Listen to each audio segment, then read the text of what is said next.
Welcome to Daily Wisdom, Walking the Path with the Buddha, a podcast shared by David Roylance. This podcast is dedicated to guiding you to completely eliminate the discontent mind and the suffering it causes by attaining enlightenment.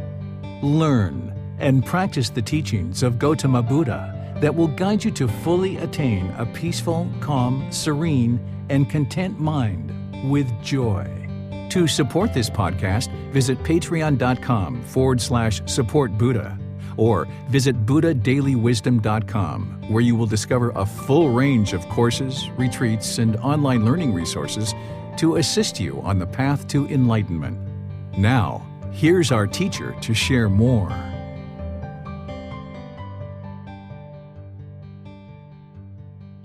Sawadee Kap. Hello and welcome to Daily Wisdom, Walking the Path with the Buddha. Today we're in our retreat series, which is titled Harmony in Relationships. We're going to be learning all about this first fetter, titled Personal Existence View. This is what you need to eliminate in order to get to the first stage of enlightenment, along with two other fetters as well. So I'd like to welcome all of you to this class because we're going to really be diving deep into understanding personal existence view and how to actually solve this through the universal truth of non-self. I've talked about this in other classes, but here is an opportunity for us to really dive deeply into it because students will typically need a lot of discussion around this to deeply understand it. For a student who's studying about personal existence view and how to get the self out of the way, there's already been study of the three universal truths, the Four Noble Truths, the Eightfold Path, the 5 precepts. They're starting to put together their meditation practice. They're already developing their practice to a certain extent. And in this particular retreat that I taught in the USA this summer, I already taught all of those things and others before we actually got to this topic. But here, in order to have real harmony in your relationships, you're going to need to eliminate personal existence view to help you get closer and closer to the enlightened mental state. So I'm going to spend a good amount of time here just talking about what personal existence view is and the challenges that you face because of it. And then we're going to focus the other part of our class on how to actually eliminate this through certain practices. As we go in today's class, you're able to ask questions if you like. You can put those into Facebook, YouTube, or Zoom in the comment section, and one of our moderators will be pleased to help you and be able to ensure that your question gets asked during the class. Or if you're in Zoom, you can electronically raise your hand and ask any questions or follow-up questions directly. So let's talk about personal existence view. And let's talk about the fetters in general, because our next class, next Sunday, we're going to be going through all the 10 fetters. What a fetter is it like a ball and a chain, like a shackle around your ankle that's keeping you trapped in the unenlightened state. As long as you have these fetters in the mind, then you're not going to be able to experience enlightenment. So along with putting together all the steps of the Eightfold Path and moving the mind closer and closer to enlightenment through improving the way that the mind functions through the Eightfold Path, you're going to need to eventually start focusing on these 10 fetters and eliminating each and every one of them from the mind. And in order to do that, you need to deeply understand what each individual fetter is and what the solution is to how to eradicate it.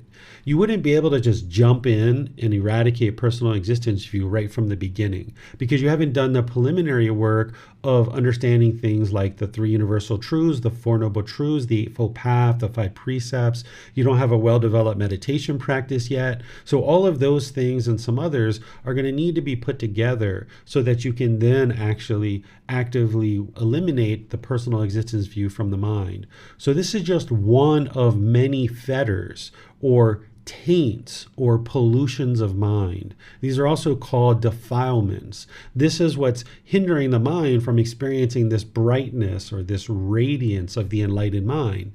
Because once the mind is enlightened, it'll be peaceful, calm, serene, and content with joy permanently, never being shaken up ever again. It'll be stable and steady.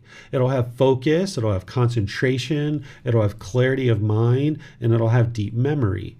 But as long as this fetter and this pollution and others are in the mind, it's not going to be able to experience that peaceful, calm, serene, and content mind with joy. It's going to be shaken up.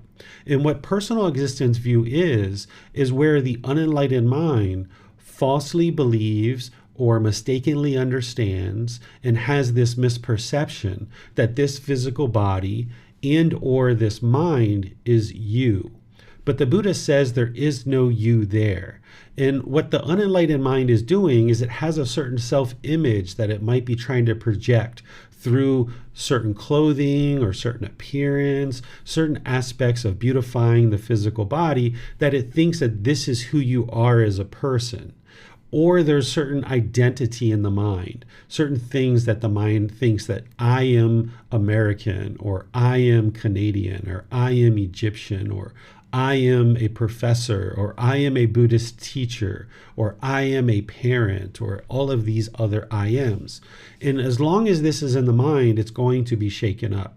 So what you're looking at is trying to understand through the teachings of the Buddha what this personal existence view is and what the solution is to it. So this personal existence view is where the mind is craving, it's longing, it's yearning, it has this desire for agreeable contact about your self-image. So if you hear somebody say, wow, you're wearing all white, that is so handsome, I really like how you wear all white, that just looks so great on you. This is agreeable contact for someone who has personal existence view in the mind. They might get these pleasant feelings that is conditioned on somebody saying something pleasing about the self-image. But the problem is that now when you hear something disagreeable, where somebody says, why would you ever wear white? That is so stupid to wear white clothing all the time. Don't you know you're going to get dirty when you're working on your motorbike or you're walking on the street? There's going to be dust and dirt. You know, you're so stupid for wearing all white clothing. Well, if you allow the mind to get the happy feelings when somebody said something agreeable, then when the mind hears this disagreeable contact, then you're going to experience painful feelings like anger, sadness, frustration, and others. And the mind can't reside peaceful, calm, serene, and content with joy because it has this craving, it's holding on, it's clinging to this personal existence view, wanting to project a certain self-image in the world. And when it hears agreeable things, it'll experience pleasant feelings. And when the mind hears disagreeable things, it'll experience painful feelings. So as long as that's in there, then the mind's going to be shaken up like this. And another example around this self-image is, say you were out somewhere and you were wearing all white like this, or even any other color too. And say you got some chocolate ice cream on your clothing. You might feel embarrassed, right? You might feel shy or embarrassed that you've got this chocolate ice cream on you. The reason why that's arising in the mind is because of personal existence view. The mind is trying to project itself in the world and look a certain way to other people. And now when you've got this smear of chocolate ice cream across your clothes, now you might feel embarrassed at this party or something like this. And this is where the mind's experiencing the shaking up.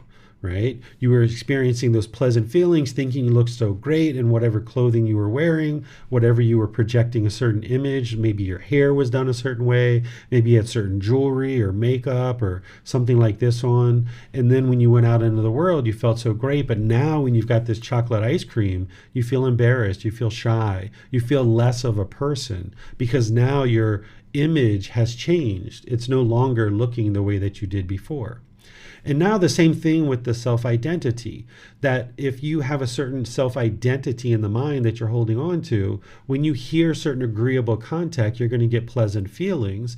But when you hear disagreeable contact, you're going to get painful feelings. So if I am an American, and that's the way that the mind thinks, when you hear somebody say, all Americans are wonderful, they're so great, they're so loving, they're so kind, then you might experience pleasant feelings. But then when you hear disparaging comments that are negative and diminishing and degrading about Americans, if I am an American and that's the way that my mind thinks, then when you hear this degrading, diminishing speech about Americans, you're going to associate that with who you are as a person. And now your mind is going to be angry or sad or frustrated or irritated or annoyed. And it's not just that I am an American. That's not the only thing that the mind holds on to, but it holds on to other aspects of our identity that somebody might think that this is who you are as a person. Whereas if you have a certain occupation, if you're a police officer or a lawyer or a doctor or a food server or a taxi driver or something like this, you might be doing that job for a period of time and you might start associating this as part of your identity and who you are as a person. But then when that changes due to maybe an injury or you got laid off of your job or something else, maybe you retire even, you might feel like you're lost. You might feel like, you're just kind of lost and you don't know who you are anymore because you've associated with who you are as being a police officer or a lawyer or a doctor or a food server or a taxi driver or some other occupation. And you thought that this is who you are as a person. So now when you're not doing that anymore, then the mind feels lost and confused, like you don't even know who you are anymore. This can even happen if you were a boyfriend or a girlfriend and you assumed that role, or maybe a husband or a wife, and you assumed that role and you felt like that's who you are as a person, that I am a boyfriend or I am a girlfriend or I am a wife or I am a husband. And now when that relationship ends because of impermanence, now there's this craving, this longing. So there's this boredom and this loneliness and this sadness that sets in. And the unenlightened mind thinks that the way to solve that is to hurry up and get back into another relationship. And if I can just get back into another relationship and grab onto this other person, and now I can reassume that role as a boyfriend, a girlfriend, a husband or wife, then everything will be fine. But it's actually not, because the real true problem is this personal existence view, where the mind is thinking that this self-identity of being a boyfriend, girlfriend, husband, or wife, that this is permanent, and the mind is clinging to this, and it thinks that it can't be peaceful, it can't be joyful when you're single, for example. So now the mind might hurry up and hurry up and hurry up and try to find another partner. And you might make an unwise decision about who to be with just because you're trying to hurry up and reassume that role where you think the mind will be content and satisfied in that situation. And then you grab onto this person, and now for one reason or another, things start going badly, and now the relationship's over again, and now you're right back into the same problem where the mind craves and longs to be a boyfriend, girlfriend, husband, or wife, and now it's wanting that next relationship again. So if you can understand that this isn't who you are, that you're performing a certain role, that you are in a relationship, but that doesn't define you, that's not who you are. The same thing can happen with parents. If you've been a parent and you've had children and maybe they've lived with you for an extended period of time as they were growing up, 18, 20, 22, what have you, and now you get to a point where maybe they've chosen to move out of the house and you might feel lost and you don't really know your place in the world anymore because at one time you felt like you were a parent and you were giving all this guidance, and maybe you were taking your child to sporting events or activities or doing certain things with them, and now you're not doing those things anymore, and you might feel lost and kind of empty inside because now you're no longer parenting them in the same way that you did. Things have changed, but the mind is clinging and holding on to this personal existence view of I am a mom or I am a dad, and this is who I am as a person. You can even get to the point where an individual says, I don't even know who I am anymore. I need to go on this journey to find myself because I feel like I've lost myself. I don't even know who I am anymore. And people might go on this journey. People do that here in Thailand. They will come from different countries and they're on this journey to find themselves. Well, what they end up doing is they start finding other activities, or they find other hobbies, or they might find another occupation that they're now feeling passionately about, or that they're craving and holding on to. But all they've done is assumed new self-image or a new self-identity that the mind is now clinging to that and feeling like that's who they are. And now 5 years, 10 years, 15 years down the road, all of that crumbles And now they don't know who they are anymore. They don't know who they are. They are looking for this self. Well, there is no self. The Buddha explains this in his teachings, that there is no you there. As long as the mind is clinging to this personal existence view and thinking that there is a self and looking for it and craving for it and wanting to find out where it is and cling to it, then there's going to be this continued discontentedness. So the Buddha offers this solution of the universal truth of non-self. And this universal truth of non-self helps you to understand that there is no self, that there isn't a self there, that there is a physical body and there is a mind that has come together for this existence, but this doesn't determine who you are as a person. Now remember, everything with the Buddhist teachings, you don't believe them. You learn, you reflect, and you practice. So learning that personal existence view is a problem, and some of the things that I've said and others, there's other problems that the personal existence view creates. You should start hearing some experiences that you've had in your life where personal existence view has caused problems. That some of these examples that I've given, and we can talk about others if you'd like, are helping you to learn what personal existence view is and why it's such a problem. And you can start reflecting on this and start understanding to reflect on it, right? And then I'm going to talk to you later about how to eliminate it through practice. But now let's learn something else. Let's learn about the solution to this, which is the universal truth of non-self. This is where you train the mind that there is no self, but you need to first learn about it first. So learning about it is to understand that there is no self, that this physical body and this mind is not you. This is a body and a mind that has come together for this existence, but this isn't who you are as a person. Okay, so that's learning about the universal truth of non-self. Now let's start reflecting on it and see if it's actually true. See if there is a permanent self, because the Buddha is saying that there is no self. But now you can start reflecting on this. And I'll give you a couple of examples of how you can reflect on this and independently verify the truth for yourself. Think about how you viewed yourself when you were a child, when you were a teenager, in early adulthood, and then now. The characteristics or personality or how you viewed yourself has been constantly changing, has it not? You viewed yourself in one way when you were a child, and then as you aged as a teenager, you kind of took on a different kind of self-image, different self-identity, certain characteristics, certain personality, and you viewed yourself in a certain way. And then as you moved into early adulthood, that changed some more. And now at this point in life, if you look back over your life, what you've seen is the self-image and the self-identity has been constantly changing. That's because there is no permanent self. There is no self.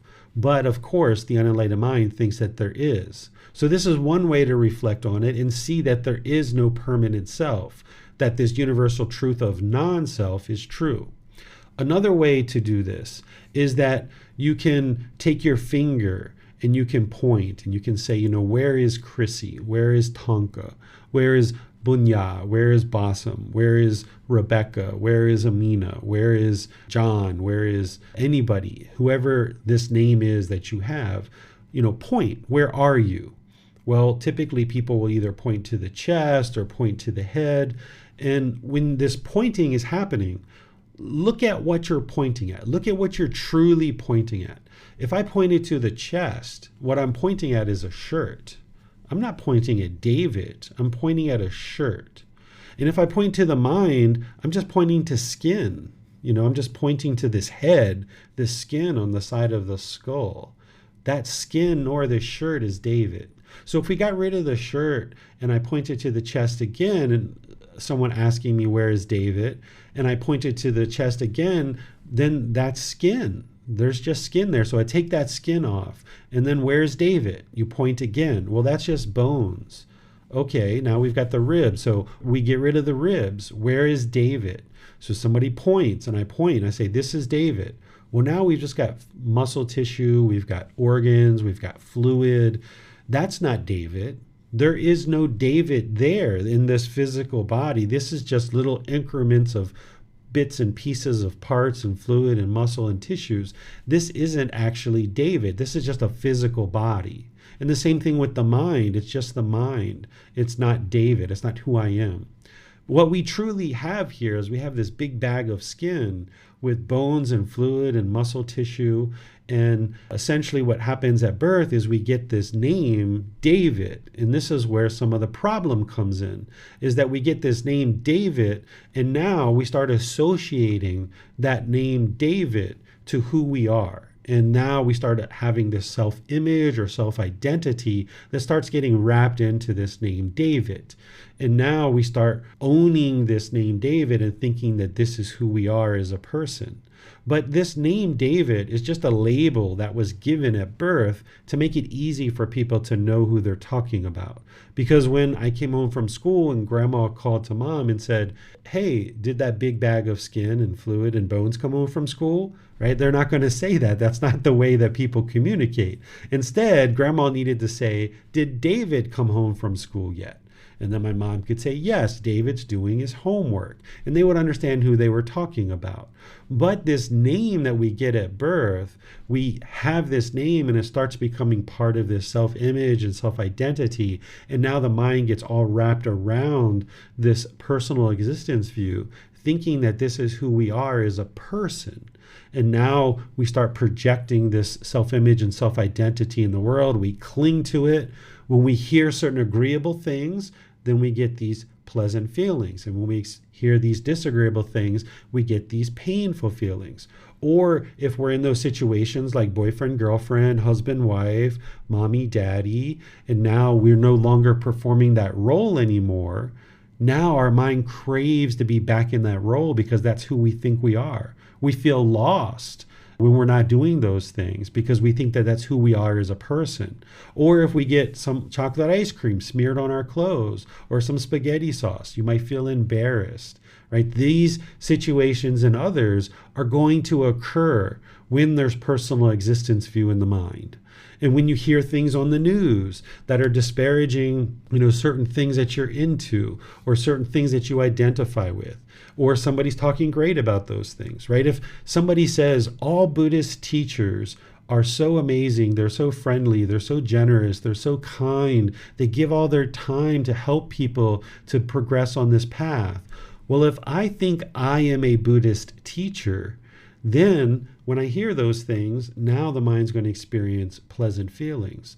But then when I hear somebody say, all Buddhist teachers are leading people to hell, how dare they? They're destroying humanity. Now you're going to experience sadness or anger or frustration. But if you let go of that, and I don't identify as I am a Buddhist teacher, I don't think that way. I choose to share the teachings of the Buddha to help people, and that's a certain role that I fulfill, but that's not who I am as a person.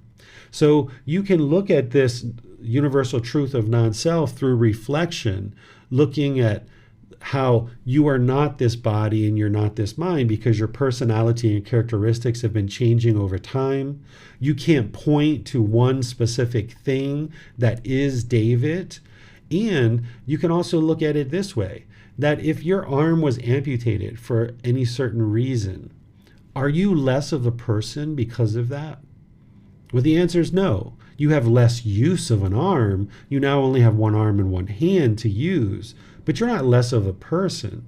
If this body was who you are as a person, when your arm or your leg or something else got amputated, you would feel like less of a person. But you're not less of a person. You just have less physical structures available to you to be able to do certain things in the world. But you're not less of a person. So here you can reflect and you can see that this physical body isn't you and this mind isn't you. And then when you understand personal existence view, this pollution, this taint, this fetter, and you understand that there is no permanent self, that the universal truth of non-self is the truth, then what our discussion becomes is how do we implement this into practice so that we can eradicate this personal existence view? What are the things that we can be doing on a daily basis in order to eradicate this personal existence view? And that's what we're going to spend the rest of our class time discussing.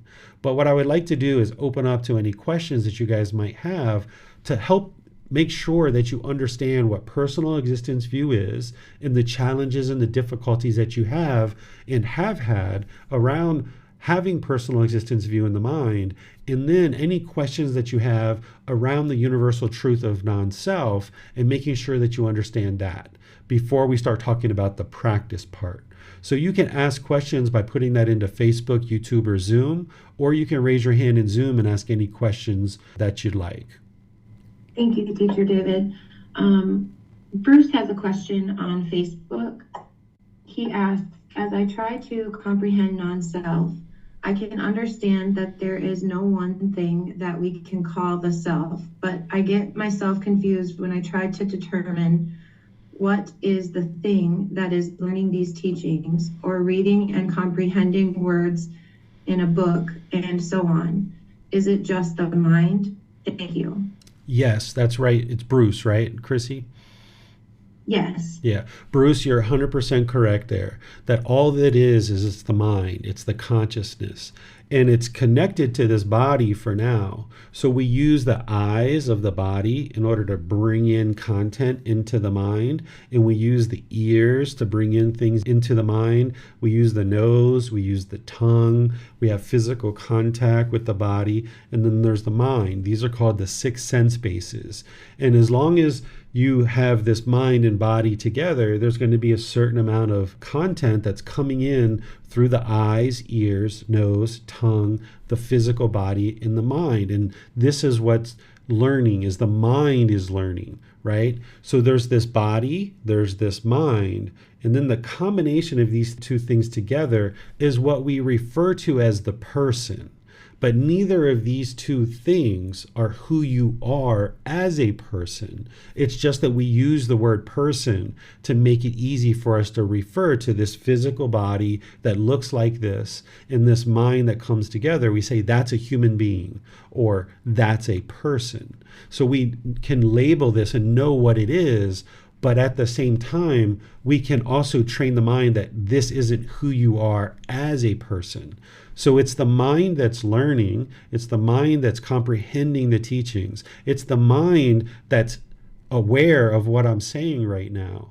But that mind is using the physical body, like the ears, to listen and bring that into the mind. And it's the eyes that are looking at this video and able to bring in what's happening in the video. But it's the mind that is experiencing all these things. But that's not who you are. It's just consciousness. It's just awareness. Okay, thank you, sir. And then Miranda also asks on Facebook, since the body is not the self, does this mean we should not care about the body, or is there a middle way with caring for the body also? Yes, you would like to have the middle way. So even though we know that this body isn't who we are, it's still here, it's still a component of this person, and a wise decision that the mind makes is to take care of this physical body. So we have good hygiene, we brush our teeth, we bathe, we clean our ears, we clean other parts of the body, we go get medical checkups, we do these different things because it's a wise decision to take care of this physical body, because the mind is going to experience whatever's going on with this physical body. So if we allow the health of the body to degrade, then that's going to put stress and a burden on the mind. It will degrade over time because of aging, but we would like to try to attend to the physical body as best we can to maintain its health as best we can. But we understand that the physical health of this body is impermanent. There are going to be periods of time where the body is unhealthy, and then we just make wise decisions to get back to health and restore health.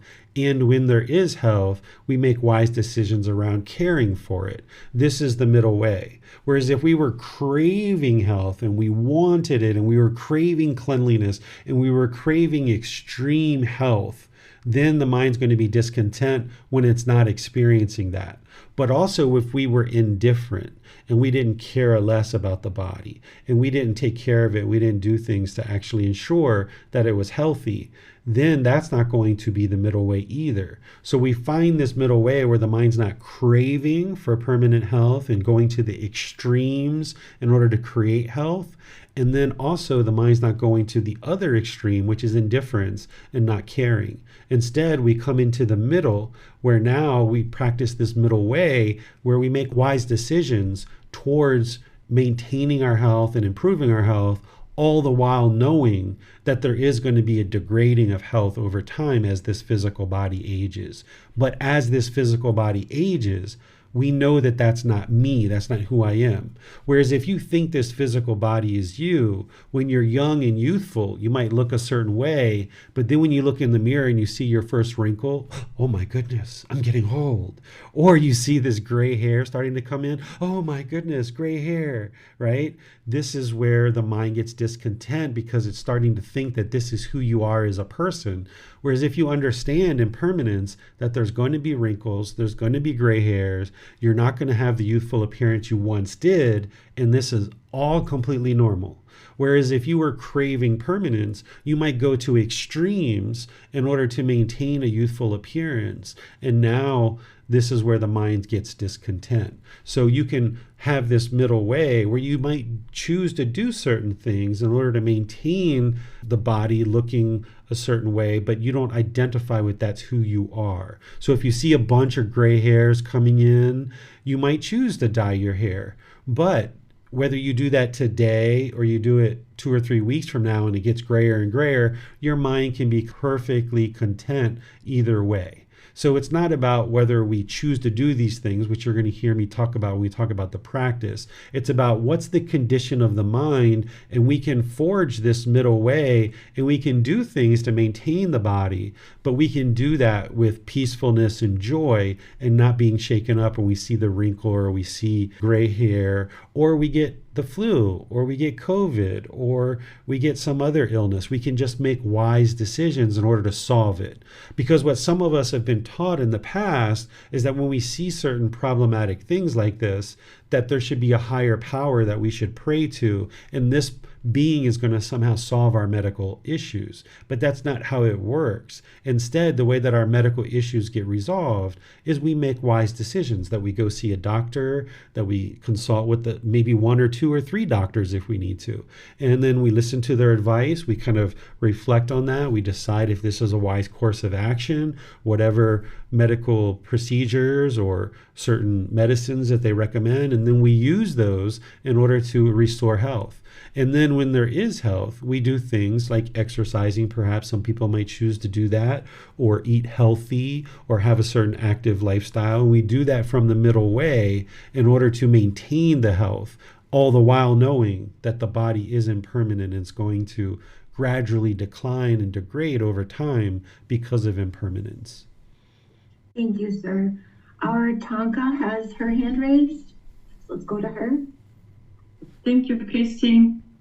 We have a question on YouTube. Born in Washington is asking a question related to role of parenting. Dear teacher, I don't have good relationship with my son. How can I review, continue building, and deepen the relationship based on Buddha's teaching? There's a lot of teachings that I can help you with here, but this particular class wouldn't be the best time to talk about that.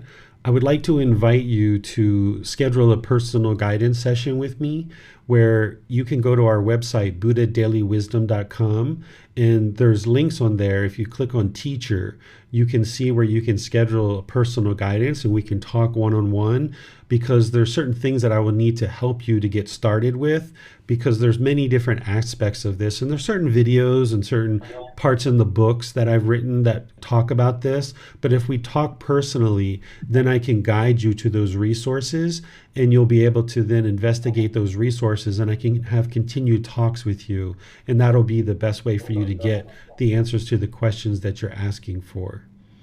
Thank you, Teacher David. Also, Brandon is asking, There is a problem in United States with suicide. Is it correct to say that a big part of this epidemic is the wrong view based around personal existence view?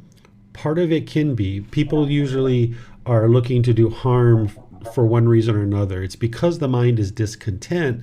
There's craving, desire, attachment in there. It could be that maybe someone's being bullied, or someone's being degrading, or something like this. Or maybe they lost their job, or they lost money, and they associate with being a certain lifestyle, a certain wealth. And now when they don't have that anymore, they feel like they're empty and they're lost, and they might commit suicide because of that. But there's other reasons why people might commit suicide as well and die by suicide. It can be the personal existence view, but it's not the only reason. It can be other things as well. And also we have the middle way is asking how to do it in the middle way, probably related to the question before about the body, just assuming. Yes, I'm going to teach you the practice part of how to eliminate personal existence view when we move beyond where we are right now in the class. Right now, I would just like to be sure you guys are clear on the problem and that you've done a bit of reflection to understand the problem of personal existence view, of what it is and what it causes and what you're going to see happening in the mind when there's personal existence view there. These pleasant feelings and painful feelings that are going to arise based on personal existence view. And I would like to be sure you understand a bit about the universal truth of non-self, having learned and reflected on it and started to see that there is no permanent self before we start talking about the practice part. Thank you, Teacher David. You're welcome. And Bassam also has his hand raised, sir. Thanks, Chrissy. Well, teacher, so if I am a citizen of a certain country and I'm supporting the team of this country, let's say that I am from Brazil and now I'm supporting the soccer Brazilian team. And now this team didn't win in the match. And the mind experiences discontentedness. Is it resulting from this self-identity? It depends. It could potentially be. If there's a craving to win, this is just a craving to win, right? This mental longing and strong eagerness to win. In the mind can be discontent, sad or angry or frustrated. Or even when you do win, it can have all these pleasant feelings, all this excitedness because of the win. And that's what the person's looking for. But connected to that could be this national pride that we talk about, right? This is really created within countries where people might be looking to promote this national pride and identifying with, I am American, or I am Brazilian, or I am Canadian, or I am Thai, or I am Australian, or I am Japanese. A country is very much interested in their citizens being deeply invested in their country and taking on this identity of this is who I am and having this national pride. So there can surely be that connected to a win in the World Cup, for example, Bassam, but it may not be. It really depends. But oftentimes it is at times like this, when there's Olympics and there's the World Cup and things like this, that there's a certain amount of national pride, because we call it national pride because it sounds like a good thing, but in reality, what's actually happening is there's this personal existence view where now I am American or I am Brazilian. So when Brazil wins, now I feel emboldened because that's who I am. But now when Brazil loses, now we're angry, we're frustrated, we go out in the streets and we riot and we break things up. Or sometimes even when people win in these big competitions, they go out and riot and break things up because they're so excited that this strong emotion, these strong feelings have to be vented somewhere, and they oftentimes come out in destructive ways. So this is part of the problem, but in that situation that you're describing, Bassam, it may not necessarily be the only problem. It might just be a craving to win, because you can have somebody who's maybe an American who's longing for Brazil to win. Maybe that's their team. They've selected that as their team. And now when Brazil wins, they don't necessarily identify with being Brazilian, but because Brazil won, now they get these pleasant feelings. Or because Brazil lost, they've got the painful feeling. So it can be with personal existence view, but not always. Yes, now it's clear. Thanks, teacher. You're welcome. Looks like Tonka has her hand raised, sir. Teacher David, Tom is writing here. I'm not sure if this is appropriate time, so I'm going to let you decide on that. I'll just read this quickly. In my experience, it's not possible to avoid ego world. I'm doing meditation to clear my mind, to get back to awareness. How can I protect my mind and not to be infected by toxic people? Thank you, Tom. Okay, so right now you're not seeing how you can necessarily eliminate the ego and dissolve the ego because the ego is still there and you haven't gained the wisdom yet of how to eliminate the ego. And personal existence view is part of the ego. When we describe the word ego, this is a modern word that we use today. But what we're describing is we're describing this personal existence view, which is the first fetter, and it's the eighth fetter of conceit. These together are what we're referring to as the ego. And both of these need to actually be eliminated and dissolved from the mind in order to get to enlightenment. As long as there's personal existence view and or conceit in the mind, you won't experience enlightenment. So both of these need to be eliminated in order to get to the point where the mind is enlightened. And there's certain wisdom that you need in order to be able to experience that. You're not going to be able to see it easily. You're going to need to read volume 1, chapter 16. That's where I go into a lot of detail. And you can download that book for free by going to buddhadailywisdom.com. You can download it for free. You can take it and go print it, or you can order it on Amazon if you'd like. And there you'll learn about the ego and how it needs to be dissolved. It's something that you wouldn't necessarily know how to do until you're actually learning about it and actually doing it, and then seeing how the mind can live without this arrogance, without the pride, without the judging others, without the measuring and comparing each other. That's what needs to actually occur in order for the mind to experience the enlightened mental state. So same thing, if you would like to read the chapter 16 in volume 1, and if you have questions, you can post those into the Facebook group. You can also schedule a personal guidance session. Anybody can schedule personal guidance. As we go here and we talk, you might have more questions around the ego because there's certain things with personal existence view that is part of the ego, right? If you have a certain job, like I am a doctor, I'm a lawyer, I'm a taxi driver, or I'm anything, there's a certain amount of arrogance or pride sometimes, measuring and comparing, one to another, that makes the mind think that it's emboldened. And then when you lose that job, then the mind can feel lost because you feel like that's part of you. So personal existence view is part of this ego, but it's not the entire ego. The Buddha described it as personal existence view and conceit. We've recently created this word ego, but it actually helps to look at it the way that the Buddha did in two separate parts, because the way that you're going to approach it and the way that you're going to eliminate it and the way that you're going to address it is going to be similar in some situations, but also it's going to be very unique and different in other situations. So I'm going to explain it to you today, how to eliminate this personal existence view so that the mind can ultimately reside more peaceful and joyful. Thank you, Teacher David. You're welcome. That looks like all the questions we have right now, sir.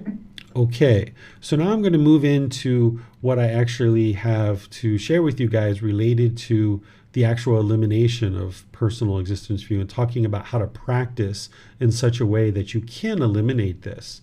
So as you guys are understanding, personal existence view is the way that the mind falsely and mistakenly believes that the physical body and or the mind is the self, that this is who you are as a person. This is just a misperception that the self-image or self-identity is who you are as a person. But neither of these things are who you are. There is a body, there is a mind, and they're together now, and we need to take care of those. That's why we take showers and brush our teeth. That's why we meditate, to take care of the mind and take care of the body. But these things aren't who we are. But practicing the middle way, we need to make sure we take care of them. But now what you need to do in order to train the mind to eliminate personal existence view is you need to eliminate this false belief or this misperception, this misunderstanding that this physical body or this mind is who you are as a person. So essentially, you need to rewire the mind. You need to purify the mind of this pollution. You need to clean it out so that the mind no longer falsely believes or mistakenly understands or has this misperception that this is who you are as a person. Because as long as personal existence view is in the mind, now when somebody says something agreeable or disagreeable, the mind's going to keep getting shaken up. Or when you identify with a certain personal existence view, when you're not in that role, for example, you're going to long and yearn to be in that role. Or if you get that smudge of chocolate ice cream across your shirt, you're going to feel embarrassed. And this is discontentedness arising because of personal existence view. So what you would like to do in order to eradicate this is first, you need to deeply learn and practice the Eightfold Path. The Eightfold Path is the underlying foundation that everything else is built on. Everything else plugs into the Eightfold Path in one way or another. So you would need to deeply understand it through the words of the Buddha.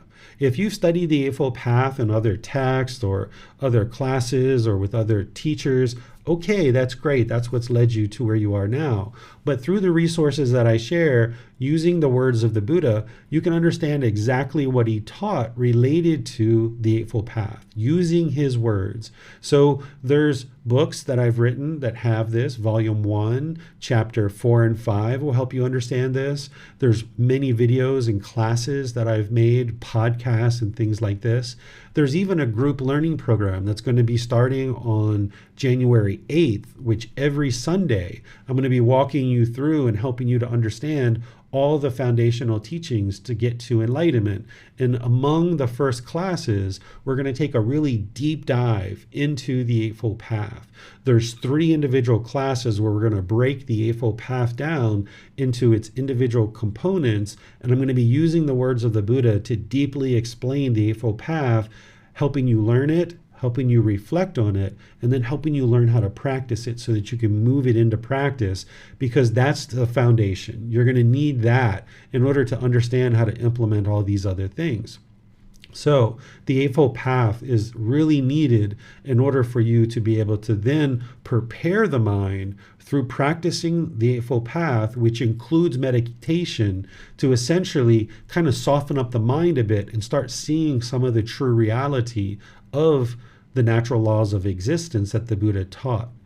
Then as you're doing that, you should start noticing some improvements. I've heard some people as short as 2 days, they've been studying the words of the Buddha and practicing in the way that I teach with the words of the Buddha, that even in 2 days, they've come to retreats and they said, you know, I just got an email that would have thrown me off and I would have gotten so angry and hostile, but I understood it and I was completely calm when I got this email this morning. And they attributed it to the last 2 days of them studying in the retreat. And then other people, you know, it might take you a few weeks or a few months to kind of put things together and start noticing some benefits. It really depends on how you absorb information, how dedicated and diligent you are to learning and practicing and implementing the teachings. But as you're learning this path through the words of the Buddha, you'll start seeing the improvement to the condition of the mind. Eventually, you get to experiencing the 4 jhanas, which are the preliminary phases that the mind goes through before it gets to the first stage of enlightenment.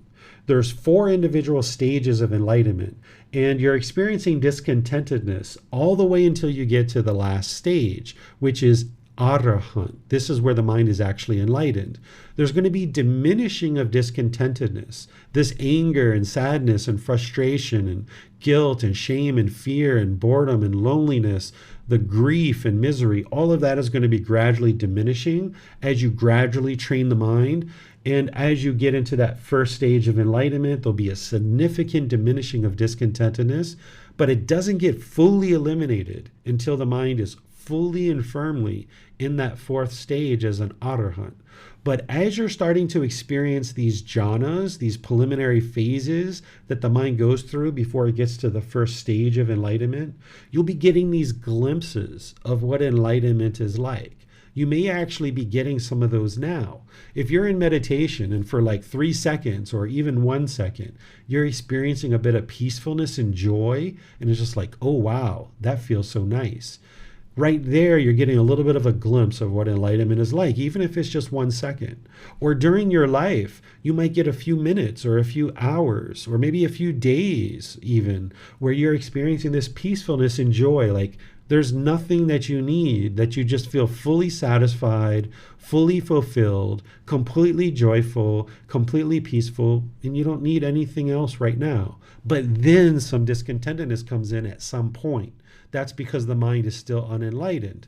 So you're going to be getting these glimpses of what enlightenment is like, this peaceful, calm, serene, and content mind with joy as the mind's working its way on this path. And when you're starting to experience that, and you've observed that you're putting together the Eightfold Path, and you now understand this backwards and forwards, left, right, up, down, like the back of your hand, and you're really putting the Eightfold Path together, and you feel like you got your arms around that pretty well, you're seeing a regular, consistent meditation practice that has been developed. Now it might be time to start focusing on the fetters. And this personal existence view is a good one to focus on because it's one that the mind tends to have the most challenge to understand, and one of the ones that's more challenging to actually implement. But it is the first fetter, and it requires the mind to get the first 3 fetters to be eliminated in order to get to that first stage of enlightenment.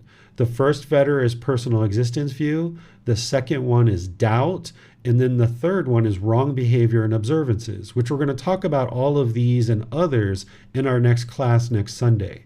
But as you're starting to get those glimpses of the jhanas, and you're starting to get this glimpses of what enlightenment is like, that's where you'd really like to hone in on understanding what personal existence view is and what this universal truth of non-self is.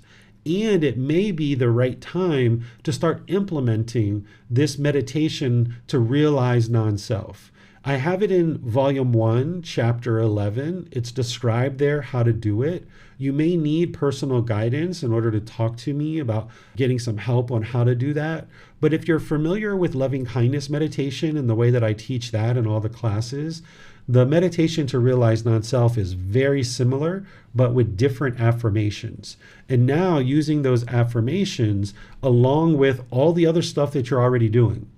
You're already practicing the Eightfold Path, things like right view, right intention, right speech, right action, right livelihood, right effort, right mindfulness, right concentration. You've already got a regular breathing mindfulness meditation practice and loving kindness meditation practice in progress. You're already doing these things. So now you might decide to add in this meditation to realize non-self. And you might need to do this for a while until the mind starts to let go of this self where it falsely believes and mistakenly understands, having this misperception that there is a self, right? So you gradually implement this meditation as just one aspect of what it's going to take in order to eliminate personal existence view. There's multiple things that you might choose to do. It's not just one of these things that's going to eliminate the personal existence view. And if you're just starting to learn with me, you wouldn't be able to just jump right in and do this meditation to realize non-self, and then the self is going to be completely eradicated. That's not how it works. You need to do this preliminary work first, and then when the mind's ready and it's prepared with this baseline foundation of the Eightfold Path, then it might be the right time to bring in the meditation to realize non-self. The next thing is that you're going to need to look at the language that you're using, because the way that we speak is the way that the mind thinks. So if you're speaking harsh and aggressive, for example, that's because there's a certain amount of craving and anger in the mind, a certain amount of ignorance and unknowing of true reality. So you're going to speak in however the mind thinks. So if you continue to say, I have a headache, or I am hungry, or I am thirsty, or I am tired, if you think that way and you speak that way, then the mind is associating with this physical body as being who you are as a person. So if I have a headache, that means there's still an I there. There is no I, there is no you, There's no you there. So as long as the language that you use is still I have a headache, or I am hungry, or I am thirsty, then that I is going to stick around and the mind still thinks that way. So what you would like to do is purge this from the way that you talk and the way that you think. Start to disassociate with this I that keeps coming up in your language. See, the problem is that the English language isn't really well suited for true reality. We use this word I a lot, and it's not really well suited in order to describe what we're truly experiencing in this life. So what you might decide to do is kind of change the way that you're speaking and thus change the way that you're thinking. Instead of I have a headache, you might think the head hurts, or the body needs food. Instead of I am hungry, the body needs food, right? Instead of I am thirsty, the body needs water. This is a way to disassociate with this I and continuing to think that I have a headache, I am hungry, or I am thirsty. Start changing the language, and this will change the way that the mind thinks. The same thing, instead of I am going to my work, right? Because this is I, my work, putting these words in there. Sometimes you might use this word I in relationship to I am going to work, but at the same time, the mind deeply understands that this isn't mine. It doesn't belong to me. Or I am going home. You might use that word occasionally in your language because the English language is ill-equipped to really explain true reality. So in 90%, 95% of the time, you might be able to say things like the body hurts, or the head hurts, or the body needs food, or this is the job that I am currently working on. But if you need to put that word I in there for any reason, you need to ensure that the mind is disassociating with it, that it's not truly seeing it as I am going to my work. Same thing with my son, right? I might say, this is my son when I introduce him to somebody. But the mind deeply understands he's not mine. He doesn't belong to me. So that way, that the mind's not grabbing and clinging and controlling this being. Instead, it would be really awkward if I said, this is the being that I contributed sperm to about 11 years ago. Right? This would be quite odd if I spoke this way in public forum or around anybody. Even my wife, if I said that, she'd probably look at me funny, right? So we end up saying, this is my son, and be able to introduce to somebody. But the mind needs to deeply understand that this isn't mine. So when I say, if I'm driving somewhere, if you have a certain car, your mind might think this is my car.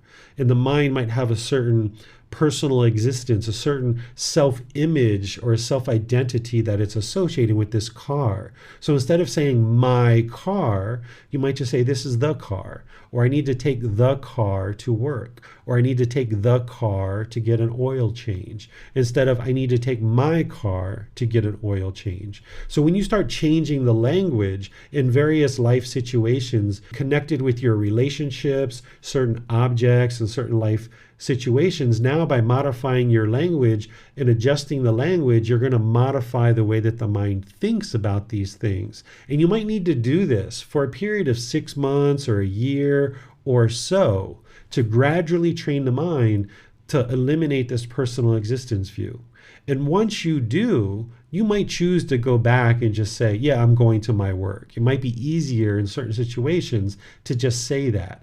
But by that point, the mind will deeply have been trained in order to understand that this isn't mine. It doesn't belong to me, right? And the way that you'll know that personal existence view has been eliminated is that when you hear something agreeable or disagreeable about the self-image or self-identity, there'll be no discontentedness whatsoever.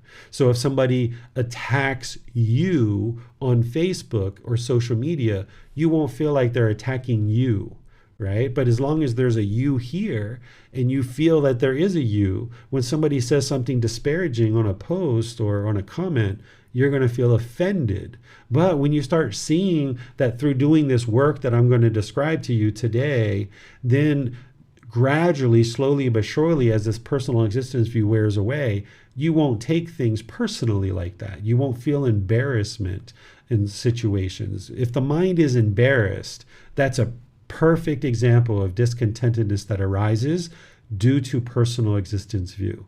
You won't experience those situations anymore. If you trip and fall, or you drop something, or you misspeak in front of somebody, you won't feel that. Or if you're public speaking and you're shy, this is because of personal existence view. When you eradicate personal existence view, you'll have full confidence to go into a room, to public speak, and you'll have no issues with that whatsoever. So you implement things like what I'm describing, like changing your language, in order to help you wear away that personal existence view. And then slowly but surely, you'll see that these things will be more peaceful and joyful for you in daily life. And then you might just choose to go back to the way you were speaking, but the mind deeply understands that these things aren't you, that the body has pain, or the head hurts, or the body needs water, or the body needs food, or things like this. What you would like to do along with this is you would like to deeply develop the understanding of impermanence. The universal truth of impermanence is the very first thing that I teach students when they first become a new student. They need to deeply understand the universal truth of impermanence. Without understanding the universal truth of impermanence, you wouldn't be able to make any other progress on the path to enlightenment. Because the whole problem of why the mind is experiencing discontentedness is because the mind is craving for permanence. It wants things to be permanent. And if you get the objects of your affection, you get pleasant feelings. If you don't get the objects of your affection, you experience painful feelings. So as long as that relationship is intact, you might feel a certain amount of happiness or excitement. But when the relationship is over, now the mind experiencing that impermanence, it doesn't like it, and it experiences painful feelings. Or if mom, dad, grandma, grandpa are alive, you feel like there's a certain amount of permanence, and the mind feels a certain amount of happiness or excitement in that situation. But then when they die, now you experience that impermanence, and the mind gets shaken up, and it has this grief or this misery that comes in. But the same reason why people have grief at a funeral is the same reason why they have grief when there's a wedding, when our children or your brother or sister or a deep friend goes away and gets married. You might grieve because you feel like this person is leaving, because the mind is craving permanence. It's holding on. And now there's these sad feelings that come into play. And this is because there's a misunderstanding in the mind. It doesn't have the wisdom of this universal truth of impermanence and has had it deeply soak in. And this is the same problem that it's experiencing with personal existence view. This same underlying problem that's plaguing the mind and leading to discontentedness, where it's craving permanence, it's the same thing as associated with the physical body and the mind. It's craving for this physical body to be permanent. And when it's changing due to impermanence, it doesn't like that. Or there's a certain self-identity. I am a police officer. And now when that changes due to being injured or getting older or retiring, or the police force is laying people off or what have you, now you feel diminished and less of a person because the mind doesn't like that impermanence. So you need to deeply soak into the mind this universal truth of impermanence in all aspects of the world around you. Look at the trees, see the green leaves, and then see the brown leaves on the ground, or that there's no leaves at all on the tree. And now you can see there's impermanence. But these leaves are going to come back at some point. That's impermanent too. Or the sun is out and it's shining and it's warm. Now it's cold and it's snowing. That's impermanence. Or the wind's blowing and now it stops blowing. Or you're in a relationship now and now it's over.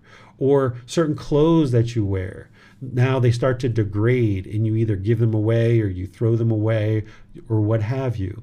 You can see this impermanence everywhere. Even you're walking down the street and you see a crack in the sidewalk. Remind yourself, impermanence. Or you say something and somebody agrees with you, but then somebody else disagrees with you.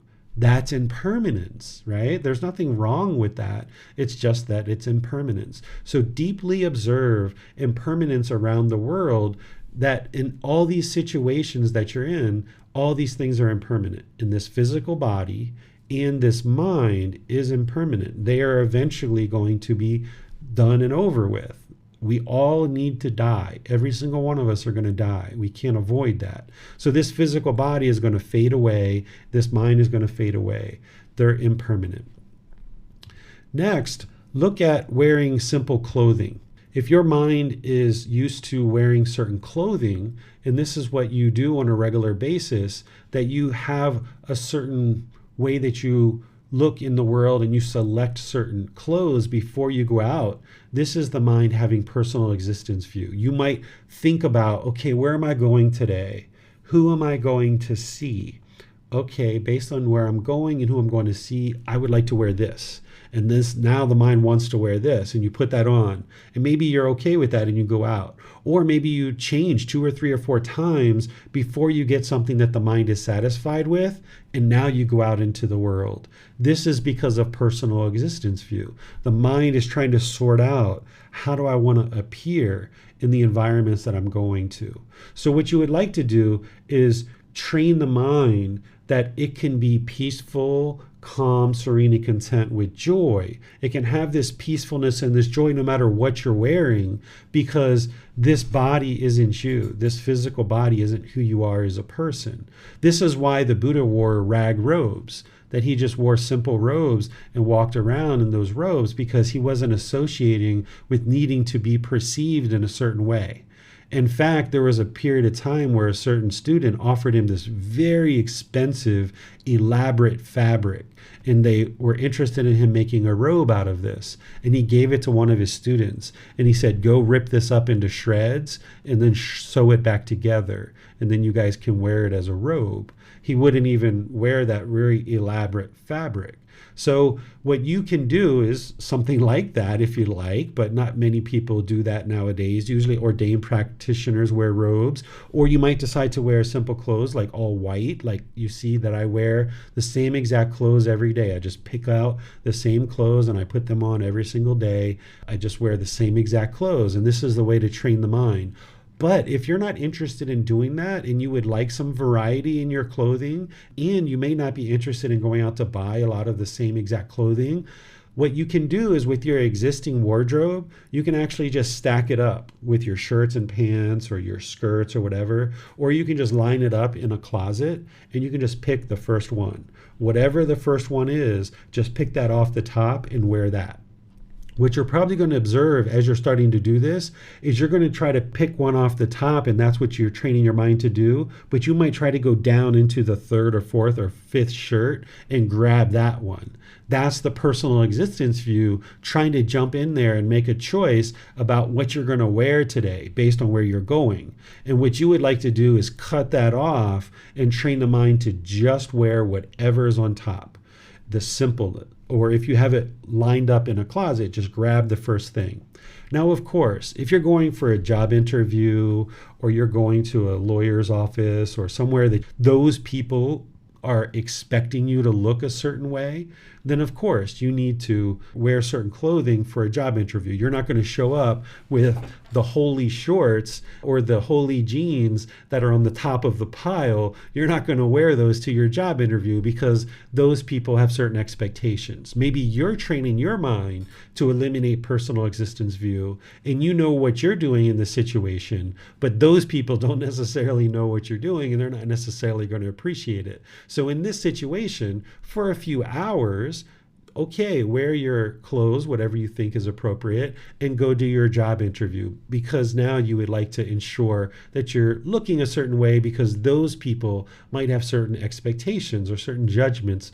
But then when that's over and you're just at the house, you would like to just pick whatever is on top. Or if you're going out to have dinner with friends, or you're going to the movies, or you're going out in the yard to do something, or anything else that you're doing that isn't like a job interview or something like this that's going to have long-term effect, just grab right off the top or pick the first thing in the closet, or if you've purchased just the same clothes and you're wearing the simple clothes over and over repeatedly, just wear those simple clothes and train the mind that this body isn't who you are. You don't need to look a certain way, and you don't need to be perceived a certain way in the world.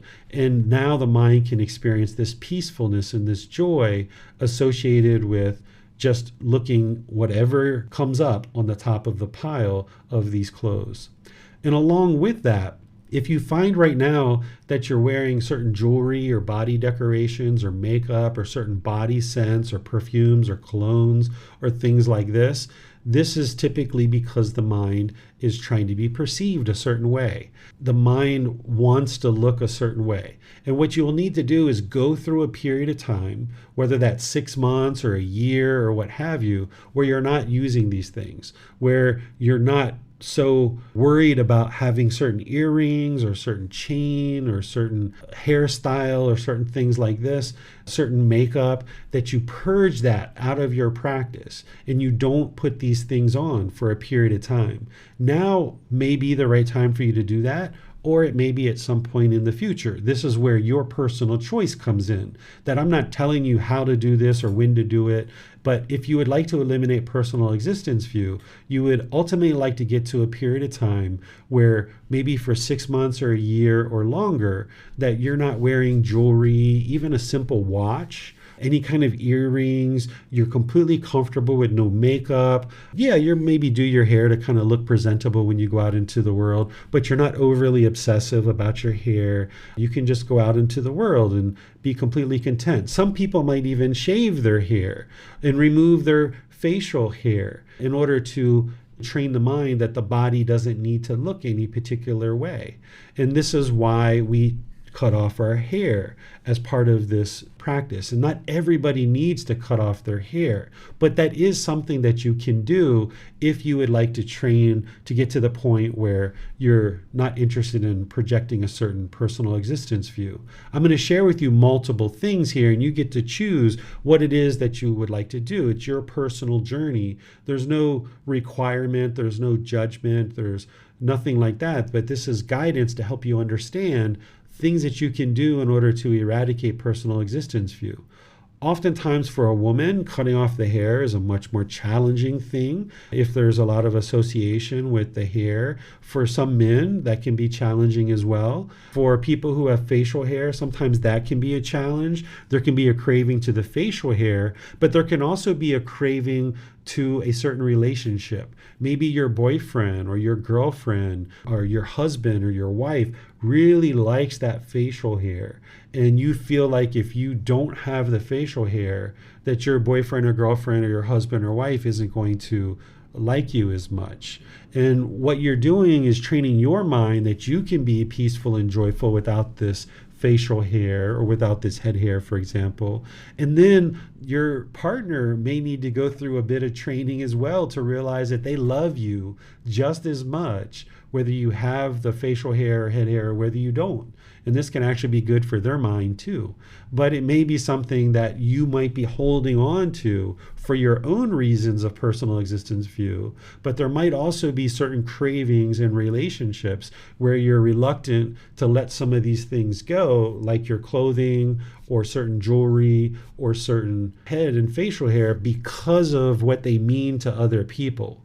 So you're going to need to ascend above that, where you can see that just because you don't wear a wedding ring, for example, doesn't mean you're any less committed. Sometimes in relationships, if one of our partners take off the wedding ring, we feel like, oh my goodness, they must be angry at me, or they must want to get a divorce because they're not wearing their wedding ring anymore. Well, you can have a talk with your partner and let them know what you're planning to do, and that you love them just as much whether you're wearing the wedding ring or not. Right? And you can show them that through your intentions, your speech, and your actions, and just let them know that this is something that you're planning to do in order to train to eliminate personal existence view.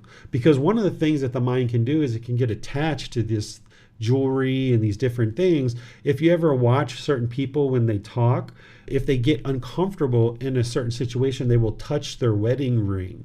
If they feel uncomfortable for any reason, you can see this with celebrities, newscasters, politicians, people who are on TV, or even just your boss if you're in a business meeting, or other coworkers. When people are talking and the mind gets uncomfortable, they will tend to touch something where they feel comfortable. And if they're married, they might have a wedding ring and they'll touch that wedding ring. And that's the mind thinking that if they touch that, they'll associate that with comfort.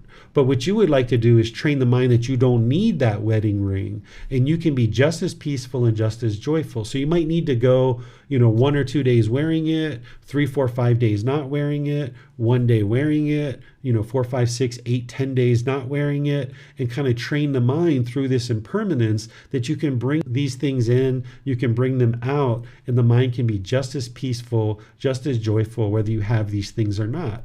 And then if you can go an extended period of time, for 6 months, a year, or longer, where you're wearing simple clothes, you're not wearing jewelry or otherwise decorating the body in any particular way with makeup or colognes or perfumes and stuff.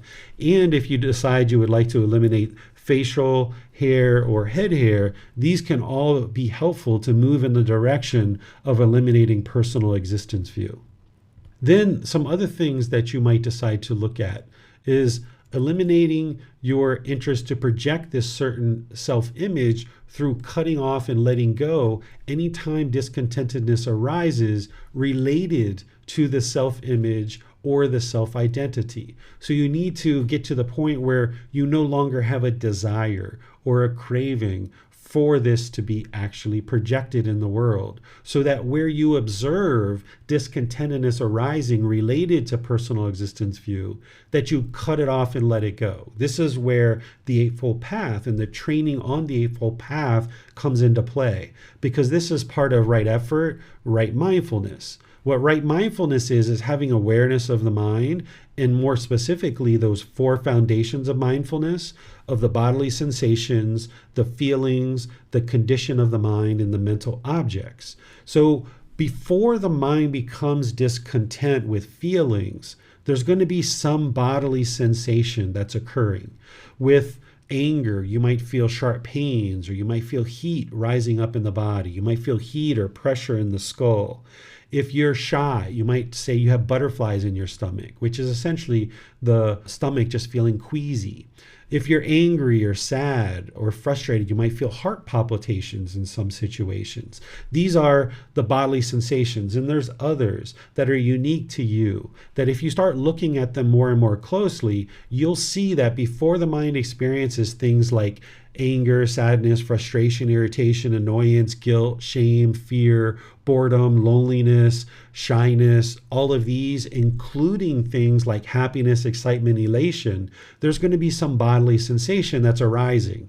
And you would like to get so aware of that you can cut it off and let it go as a bodily sensation. But if you miss it there, it's then going to become a feeling in the mind. And if you can observe it there, that it is a feeling now, that the anger has entered, or the excitement and elation has entered, or the boredom or loneliness or shyness has entered, and if you can cut it off as a feeling, okay, now it won't affect the condition of your mind, because once it starts entering in as a feeling, now the condition of the mind can be affected for many hours or many days. Have you ever been mad or angry for like a week or two? I'm sure you've experienced that, right? That's because of the condition of mind, that you didn't cut off this anger as a bodily sensation. You didn't observe it and cut it off as a feeling in the mind. So now it affected the condition of the mind more long term for several hours, days, or weeks even.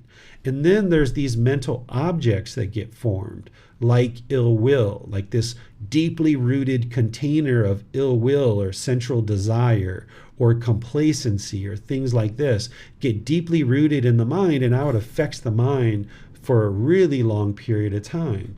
So what you would like to do is build up your mindfulness with so much awareness that you're aware of these bodily sensations, the feelings, the condition of the mind, and these mental objects, that you can now get ahead of the curve, and that you can cut off and let go of any discontentedness as a bodily sensation.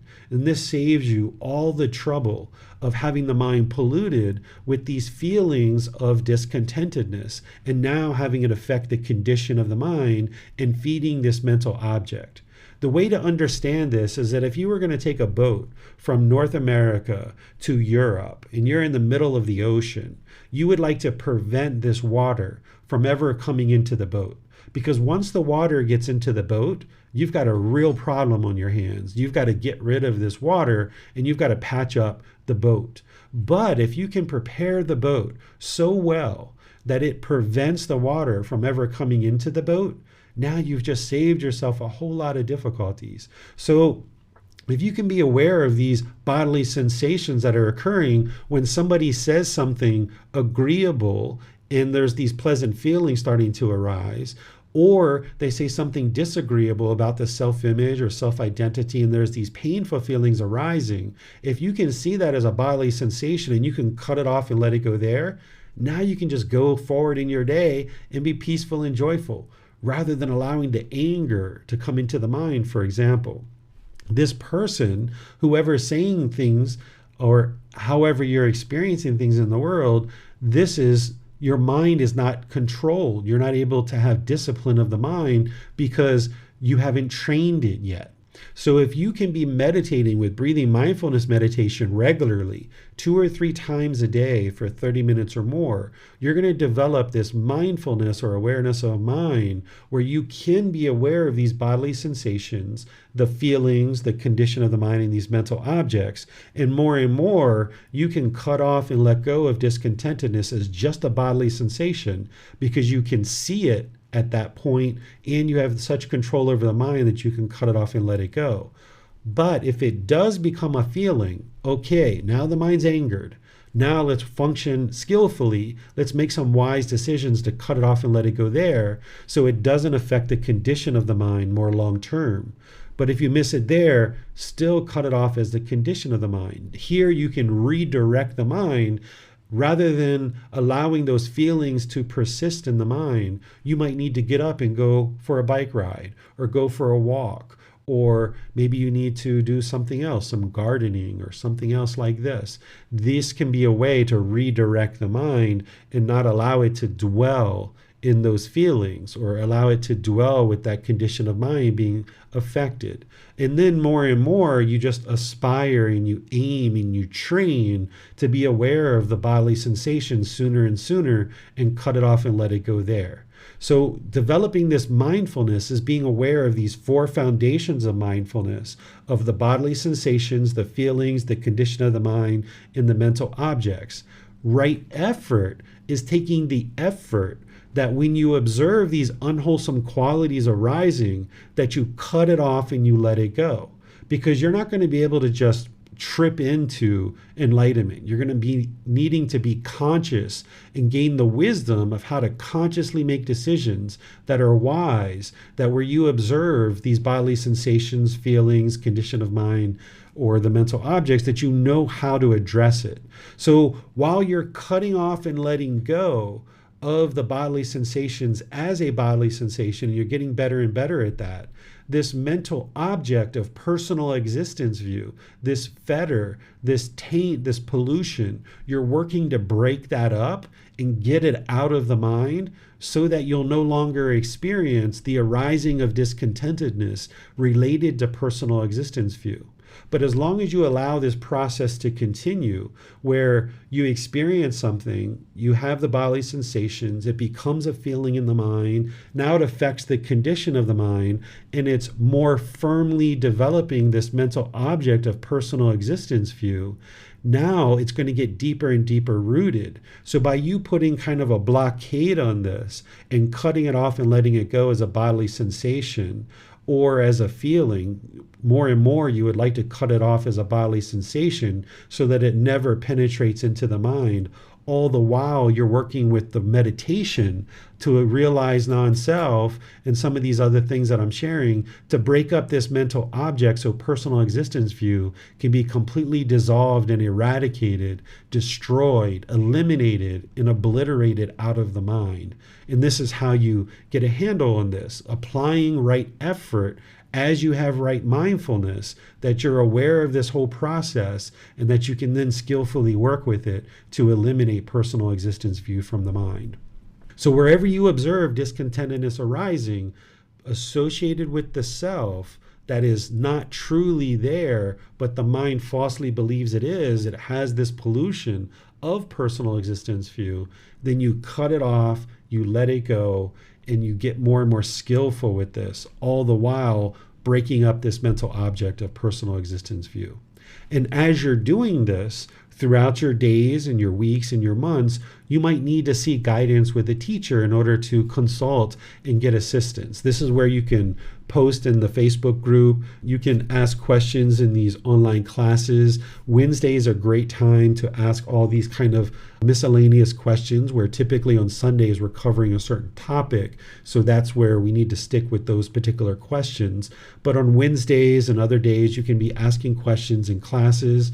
You can send a personal message if you like, or you can schedule a personal guidance session by going to the website, buddhadailywisdom.com, and you can schedule a session where I put times in there that are open for me. And then when you open it, wherever you are, it's going to show in your local time zone what times are available. And then when you schedule an appointment, it'll come to me. And then I can help you with personal existence view or any other things that it is that you're challenged with, because this is a particular topic that students typically need to listen in a class, learn in class, ask questions. They need to read it in a book. They need to consult with the teacher. They need to ask more questions. They need to put it into practice, work with it for a while, read some more, talk with the teacher. There's this repetitive process of gaining more and more wisdom and getting better and better with understanding personal existence view and implementing these things so that you're gradually wearing it away. You're not going to be able to sit in just one class like this,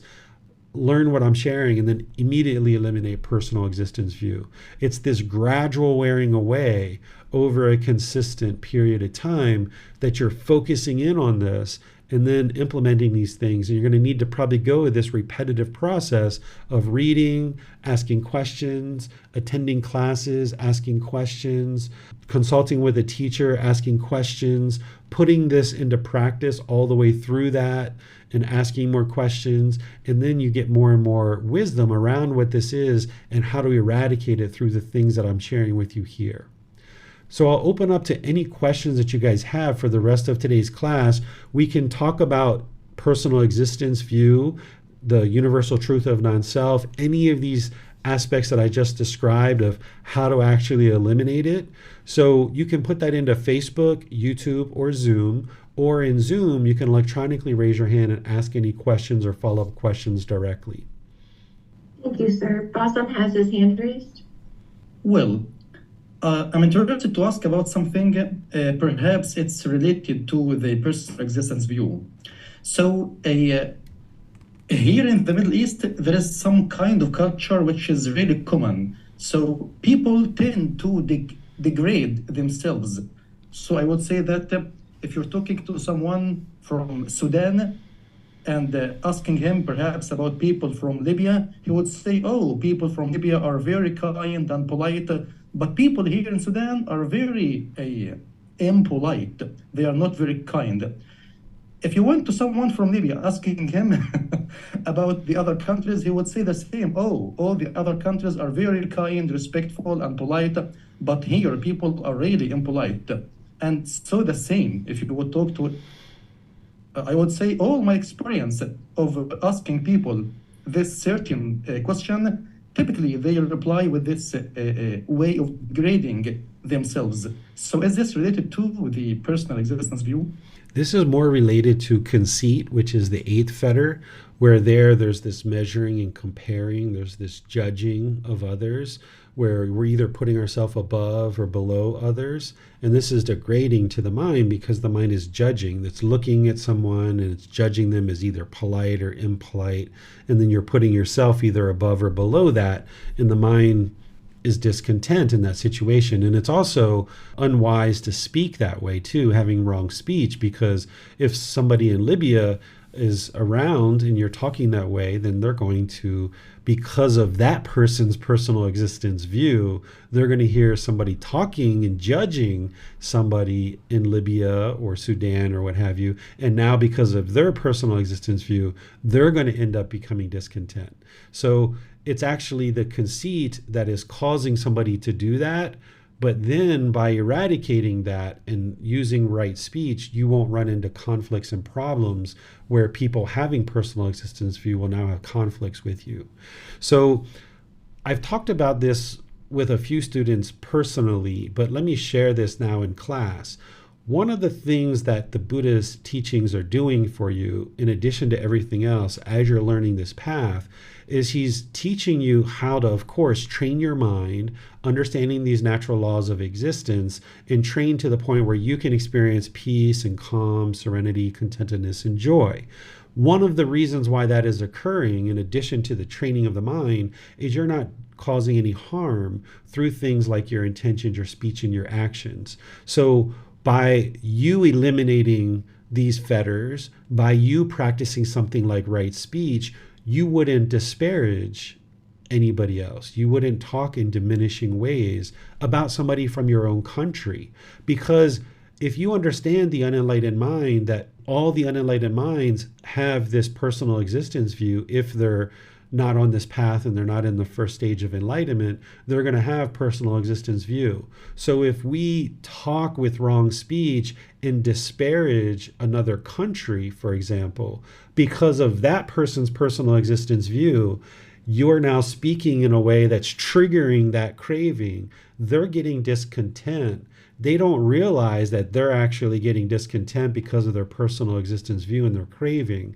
They're going to have wrong view and attribute their painful feelings to you.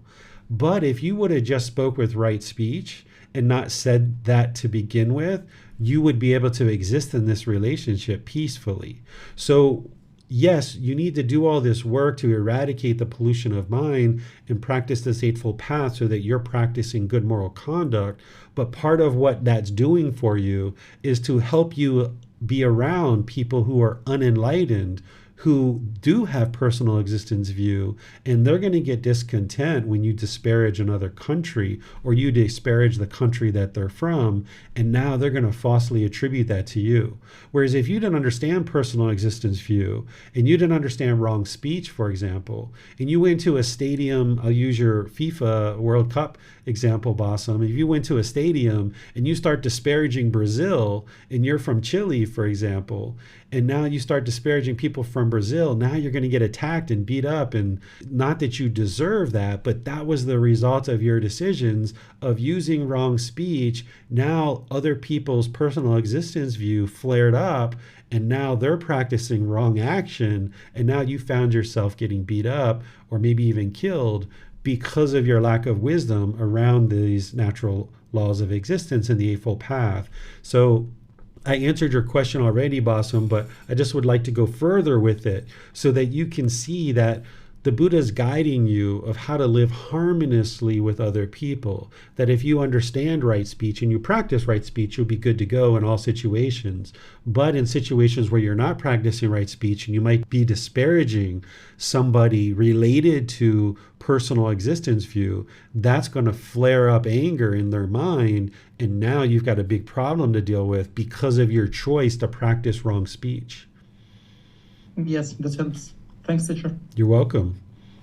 Thank you, sir. Let's go to Tonka. Thank you, Chrissy. Middle way needs some clarification on bodily sensation. He says, could you give more examples how to identify bodily sensation? The challenge for the beginner is that of not noticing bodily sensation. The fact the mind goes deeper and deeper into discontentedness and it continues. What do you suggest when that happens? So what I suggest for people when they're first starting out is to get familiar with the Eightfold Path at a very general level. And with right mindfulness, the way that I teach it for a beginner is just awareness of mind, just having awareness of the mind. Because if you're going to purify the mind on the path to enlightenment and eradicate these pollutions, you need to start with just awareness, just general awareness of the mind. As you're putting together all the parts of the Eightfold Path, and typically the Buddha would teach people to focus on the moral conduct section first, because as long as you're putting harm out into the world through your moral conduct, harm's going to keep coming back to you. So you need to clean that up first with your right speech, your right action and your right livelihood, cleaning that up first. And it really starts with right view and right intention, which is part of the wisdom section. So working with the moral conduct and getting that all cleaned up, then while you're cleaning that up, you're just thinking of right mindfulness as awareness of mind. And once you get all your moral conduct cleaned up, now you start looking at deepening your understanding of right mindfulness, which is truly those 4 foundations of mindfulness. And by this time, you would have been meditating with breathing mindfulness meditation and loving kindness meditation for an extended period of time. So you should start noticing more mindfulness in the mind. And you should start noticing that there is these bodily sensations that are occurring prior to the mind becoming discontent. Right now, you might not be able to see that because you're not delineating it, because you maybe haven't trained enough in breathing mindfulness meditation to slow the mind down to be able to observe it. This is why people have road rage, for example. They go from 0 to 1,000 miles an hour in their mind and getting out a baseball bat and a gun with road rage because they blew through the bodily sensations, they blew through the feelings. The mind is just working with this ill will, this mental object of ill will, this rage is coming out. That person can't even observe the bodily sensations because their mind is so undisciplined, it's just blowing right past all of that stuff. So if you're putting together the other steps of the Eightfold Path, which includes breathing mindfulness meditation, the mind will start slowing down a bit. And then in certain situations, you can observe, oh yeah, there's that bodily sensation before the mind became frustrated. Or before the mind even becomes happy, excited, elated, there's certain bodily sensation that's occurring. So generally when you first start, just look at mindfulness as awareness of mind. Start trying to gain awareness of just what's in the mind, what thoughts, what things are coming through the mind, what feelings are there. And then as you're training with these teachings, you'll start becoming more aware of the bodily sensations. And then that's where you would like to cut it off and let it go. But even in that beginning phase where you don't see the bodily sensations, but maybe you do see the feelings, for example, or you do see the condition of the mind, you can still get used to cutting it off and letting it go there. And redirecting the mind can sometimes be a way to do that. We used to do this even with my son when he was an infant. You can do this with little babies and toddlers, that when you start seeing them cry, or sometimes their face will have these really funny looks before the crying comes out, when you see them starting to become discontent, like redirect their mind. Because an infant that's 3 months old or a year old or something like this, or a toddler, they can't understand the 4 foundations of mindfulness and applying right effort. But if the parent understands it, when they see the child getting ready to get upset, you can be, oh, was that a bird outside? What was that? Did you see that cloud? That is such a beautiful cloud. Look at that. And then you pick them up and take them over. They might not even be able to talk yet. And you're kind of redirecting their mind this way. So you can do this with your own mind, that when you see the feelings and the condition of mind that is happening, maybe you don't have awareness of the bodily sensations yet, but you can still redirect the mind because you observe the feelings and condition of mind, and this will help you to learn and train the mind to cut it off and let it go. And then with this more proficiency of training to cut off and let go in meditation, that when the mind moves off the breath, you cut that off and let it go and bring it back to the breath. Now you get more and more awareness of those bodily sensations, and all that preliminary work that you were doing in meditation and in daily life, where you're redirecting the mind based on feelings and condition of the mind. Now that discipline of the mind becomes beneficial. As you start becoming aware of these bodily sensations, you're going to be more readily able to cut it off and let it go there because you did all this preliminary work. Thank you, Teacher David. Also, I would like to ask about the difference between enlightened mind and unenlightened mind. As we talked, like body is impermanent, mind is impermanent. But what about enlightened mind? I understand there is no changes in enlightened mind. It's steady. And also, I was wondering, at the time of death, is there a chance that enlightened mind is immortal and doesn't dissipate? Okay, so in the unenlightened mind, the body itself and the mind itself is impermanent. meaning that the body is not permanent, it's not going to last forever, it arises, it changes, and it fades away. In the mind itself, it's also impermanent. It arises, changes, and fades away. It's going to no longer exist at some point. And the feelings in the mind of the unenlightened being, they're impermanent. They arise, they change, and they fade away. This is what's experienced in the unenlightened mind. You're very familiar with this because this is what you're experiencing. In the enlightened mind, the body is still impermanent. It's not going to be permanent. The mind itself is impermanent. It's not going to last permanently. There is no immortal or eternal mind that's going to last forever. It's still impermanent. But the qualities that the person experiences in the enlightened mental state, the peaceful, calm, serene, and content mind with joy, this is permanent in that it's unconditioned. So a conditioned object is going to arise, change, and fade away. But an unconditioned object, it's not going to arise, it's not going to change, and it's not going to fade away. So the feelings in the unenlightened mind, they're conditioned on some impermanent condition. And they're based on craving, anger, and ignorance. There's those conditions in there that are arising these discontent feelings. But when you purify the mind and the mind is now enlightened, the mind is now unconditioned. It's in this natural state that in the unenlightened mind, there's this mind that is enlightened, but it's hindered by all this pollution. But when we get all that pollution out of the way, now that brightness and that radiance of the enlightened mind can shine through. This is why you get glimpses of what enlightenment is like as you're getting closer and closer to enlightenment, because the enlightened mind is starting to shine through. But because there is still some degree of pollution, then the mind is going to ultimately experience discontentedness. But when the mind is enlightened and you fully eradicated all the pollutions and the mind is now purified, this enlightened qualities are now shining and you're experiencing the natural state of the mind permanently for the rest of this life. And once this person dies, we know that the body is impermanent. We know that the mind is impermanent. But what happens next is an undeclared teaching.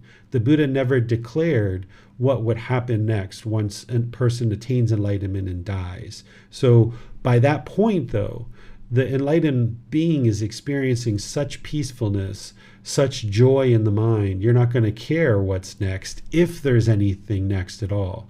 Oftentimes in the unenlightened state, we really worry about what's going to happen to us when we die. There's even fear of death in the unenlightened state.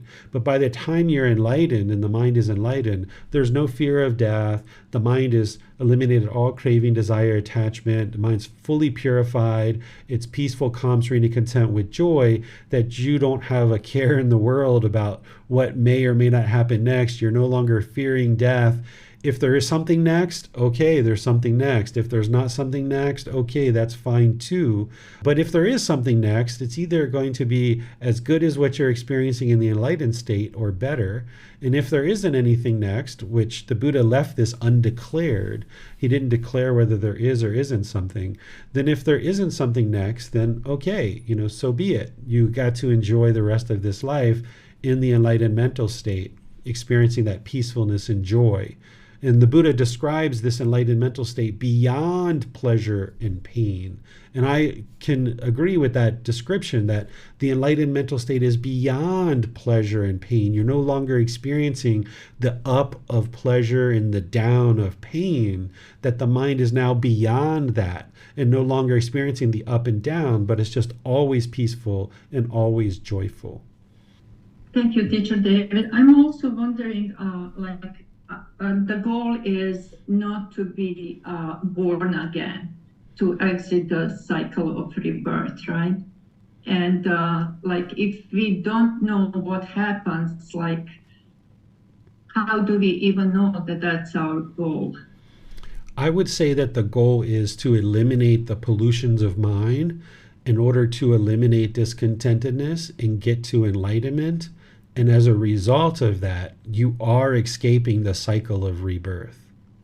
Okay, Teacher David, thank you very much. Yeah, this whole cycle of rebirth thing, it's something that is there. It's absolutely 100% the truth.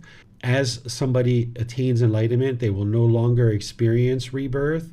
And you can use that as motivation, that you're not interested in coming back and experiencing the certain miseries and grief and pain and sadness and frustration. Sure, we've had certain pleasures that we've experienced in our human existence, but those pale in the comparison to what you experience in the enlightened mental state.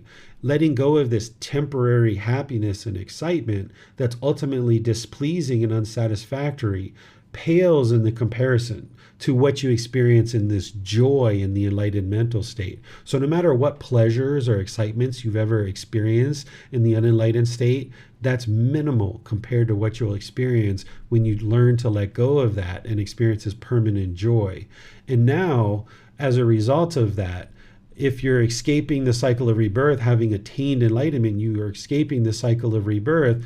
Now, whatever happens next, it happens next, right? You're not training the mind in order to get something next, because that would be a craving, right? That would be, I'm only going to train my mind if I get this better thing later. Now, what is that better thing that I'm going to get? Tell me now, so that I'll be able to do this. So now what happens is that craving to get to that better thing supersedes all your other cravings, but now there's still craving in the mind.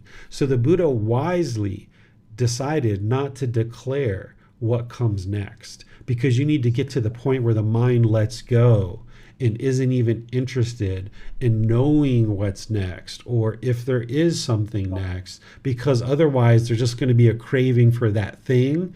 And now you're not going to be able to experience enlightenment because there's still craving. So by the time you eradicate the 6th and 7th fetter, which we're going to talk about next week, you eliminate desire for rebirth in either the form or formless realm. And now, as an enlightened being, you can reside in the present moment, peaceful and joyful, because you're not longing and yearning for what's next and what's to come.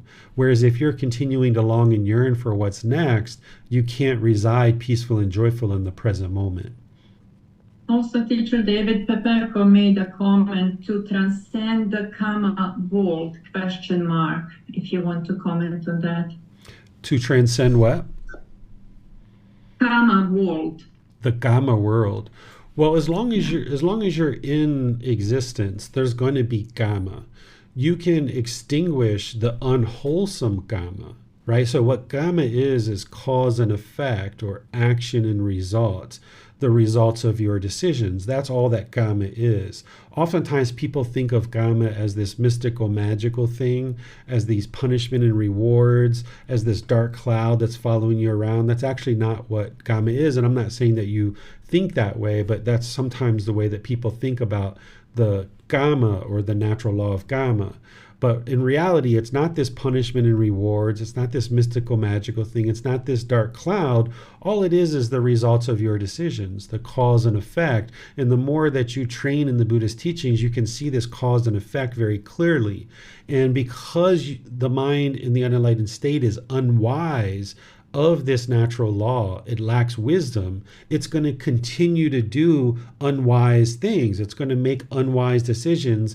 It's going to put out harm in the world, and therefore harm is going to come back to you. So for example, if you're polite, kind, friendly, and respectful, this is very wise, and you're going to have lots of friends as a result of that. Whereas if you're impolite, unkind, unfriendly, and disrespectful, you put that out into the world, and that's what's going to come back to you. You're going to have a lot of difficulties in your relationships. You're going to have a lot of difficulties at work with your coworkers. You're going to have trouble holding down certain jobs and being successful in your work. This isn't anybody controlling the natural law of Gama. This isn't punishment and rewards. This is just the results of your decisions. So when we have the wisdom of this natural law and you get deeper and deeper to understand it, now you'll naturally make wise decisions about this. And what you're doing as part of this path to enlightenment, to get to enlightenment, is you're extinguishing all your unwise decisions that lead to unwholesome results. So you're extinguishing the unwholesome Gama, but along the way, you're making wiser and wiser and wiser decisions to the point where you're only producing wholesome results because you're making wiser and wiser decisions. So even when you're enlightened, you're still experiencing Gama of the results of your decisions. But by that time, you're only making wise decisions, so you're only experiencing wholesome results. Nothing is going to come back to you that's harmful. The way that I describe this process is that if you had a garden hose, and what you've been doing all throughout life because of the lack of wisdom, you've been putting mud into this garden hose. And when you are trying to get something out of this garden hose, it's just mud that's coming back because we've made unwise decisions and we put all this mud into the garden hose. Well, now when you start learning the Buddhist teachings, it's like hooking that garden hose up to a faucet and you turn on the water. And depending on how you start, you might just turn it on a little bit. You might not be reading much. You might not be attending classes much. You might not be meditating very much. You might just have a little bit of trickle coming out of that faucet of putting clean water into this garden hose. So you're just getting a little trickle out the other end, and there's a lot of mud mixed into it. So because of your unwise decisions in the past, there's mud coming out of this garden hose. But the more you turn on this faucet, you get more dedicated. You attend classes regularly, you read books, you meditate, you really work skillfully, you do this inner work. It's like turning on this water, and you got this pure water coming through this garden hose more and more. But even when you first turn on this garden hose, it's going to spit mud for a while because we've been putting mud into this garden hose. But slowly but surely, as more and more wise decisions go into your life and you put more and more clean water into this garden hose, it's going to spit mud, but it's going to spit some clean water every once in a while. You're going to see, oh, wow, look at these wholesome results. But then it's going to spit more mud because of the decisions that you made in the past. So as you're putting more and more water into this garden hose, eventually you get to the point where you've completely flushed out all this mud and you've got nothing but clear water coming out of the end. You might even be able to take a sip of the water and it's like, oh, wow, so refreshing. Thank goodness I did all this work. That's what enlightenment is that you're flushing out this garden hose, getting rid of all this pollution. You're getting rid of all this mud in the mind that's been accumulating over this life and previous lives as well. And by the time the mind actually gets to enlightenment, you can see the truth for yourself that there's clear water coming out of this garden hose. There's no more mud in this garden hose. And the way that you experience that is you see the discontentedness gradually diminishing. You see less and less mud coming out of the garden hose. And eventually you get to the point where it's been a year or 2 or 3 and you don't see any discontentedness. There's no sadness. There's no irritation. There's no anger. There isn't even the slightest dislike in the enlightened mind, even that slightest little uncomfortableness. It's just not there. But there's still Gama. And the Gama at this point is all wholesome because you've only been putting fresh water into this garden hose. You've only been putting wise decisions into your life. So now there's only wholesomeness that's coming back to you. Pepeko is following. Isn't Kama one of the 5 Nayamas? Sorry for pronunciation. Yeah, this is not part of the teachings of the Buddha. This Gama, it's a natural law that all the teachings of the Buddha come back to. You won't find what you're describing in the original source teachings of the Buddha. This is one of the challenges in the world where we don't have a massive number of enlightened beings yet. That's what's being worked on. But each individual needs to do the work. The challenge of why we don't have a massive number of enlightened beings in the world is because over 2,500 years of history, there's been all this impermanence, and people have been changing and modifying the teachings of the Buddha. And when you're reading and you're learning and all these different authors and all these different classes, and people aren't using the words of the Buddha, they're teaching all these modifications and all these changes. But when you look at the original source teachings of the Buddha, using the words of the Buddha, then you can see what he taught and what he didn't teach. And then you can see guidance with the teacher, and you can independently verify each one of his teachings and see the truth for yourself. as you independently verify his teachings and then you start practicing them, you can see the condition of the mind gradually improving. But with so much impermanence in the world, a lot of people have studied different things, and it sounds like you have, where you've been studying things that aren't the words of the Buddha. So if you go to the website buddhadailywisdom.com, you can click on the link for free books. And if you're watching this on YouTube or something, the link should be right there in the description. You can click on that and you can see all the books, the 13 book series that I share for free, which is the words of the Buddha. It's all based on the words of the Buddha, and you can independently verify each one of his teachings, and then you can practice them and see the condition of the mind improving so that you'll know the truth. In volume 1, chapter 9, that's where I introduce you to the natural law of karma.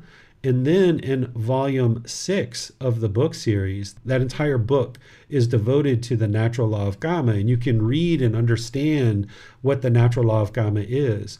But truly, every aspect of the Buddha's teachings in one way or another is coming back to the natural law of karma. In fact, the Eightfold Path is describing the natural law of karma around all those steps. So something like right speech, for example, the Buddha is explaining to you how to speak in a way that doesn't harm others, so therefore harm doesn't come to you. He doesn't tell you exactly what to say or how to say it, but he gives you this guidance around things that are harmful, and then how you choose to implement that through your personality and your word choice and stuff is totally up to you. But without the wisdom of that natural law of karma around speech, for sure you're speaking in ways that is causing harm, and therefore people are going to be harsh and aggressive to you at some points in your life. So the only way for you to clean up what you experience in life and clean up this garden hose and clean up your karma is to deeply understand the natural law of karma. And now by you doing something different, you'll experience different results. What people tend to do in the unenlightened mind is they think the goal of this life is to change other people and get everybody else to do something. But this is just the ego in there, thinking that, I'm perfect and I need to change everybody else. But in reality, what you learn on this path is all the work that you do on this path is with your own mind. And this is why you can get to enlightenment, because all the discontent feelings of sadness, anger, and others, you're actually causing them yourself. But you wouldn't understand that if you don't deeply understand the natural law of karma and how you need to improve your work in the way that your mind functions. And by you gaining wisdom to improve your practice and train your mind, now you function in the world in a different way. And now the results that you experience are different. See, we tend to think that we go out into the world and we either have good luck or bad luck, or that whatever is happening to us, we're just subjected to whatever's happening to us. We have no ability to affect what is actually happening to us. But this is a lack of wisdom of the natural law of karma, that every single thing you experience is a action and result, or a cause and effect. And when you understand the causes that lead to certain effects, or if you understand the actions that lead to certain results, now you can make wise decisions about how you choose to function in the world, and now you'll experience different results.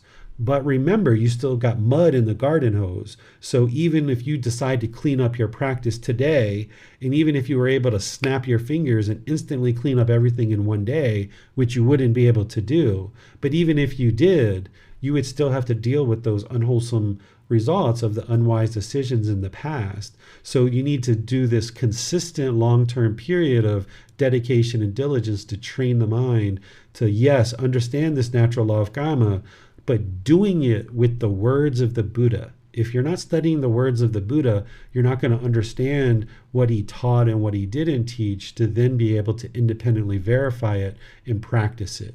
And he talks about this in his teachings, how it's so important to not change his words, change his teachings, and to focus on what it is that he taught so that you can then examine it and investigate it and experience real results. Thank you, Teacher David. That's all questions that we have on YouTube at this time. Thank you. Teacher David, I have a question. We were talking about not going on this path for like the end result, just of what might happen next, maybe to eliminate discontentedness. I find there's an interest to be on this path to become a better person, be a better parent. Is that a bad way of looking at this, or is that kind of holding myself back from experiencing enlightenment with having that goal in mind? I think that's a wonderful way to think about it, about becoming a better parent, becoming a better human being, for the elimination of discontentedness, training the mind to gain wisdom, and doing that as a goal, objective, or interest. Even what Tonka was talking about the cycle of rebirth.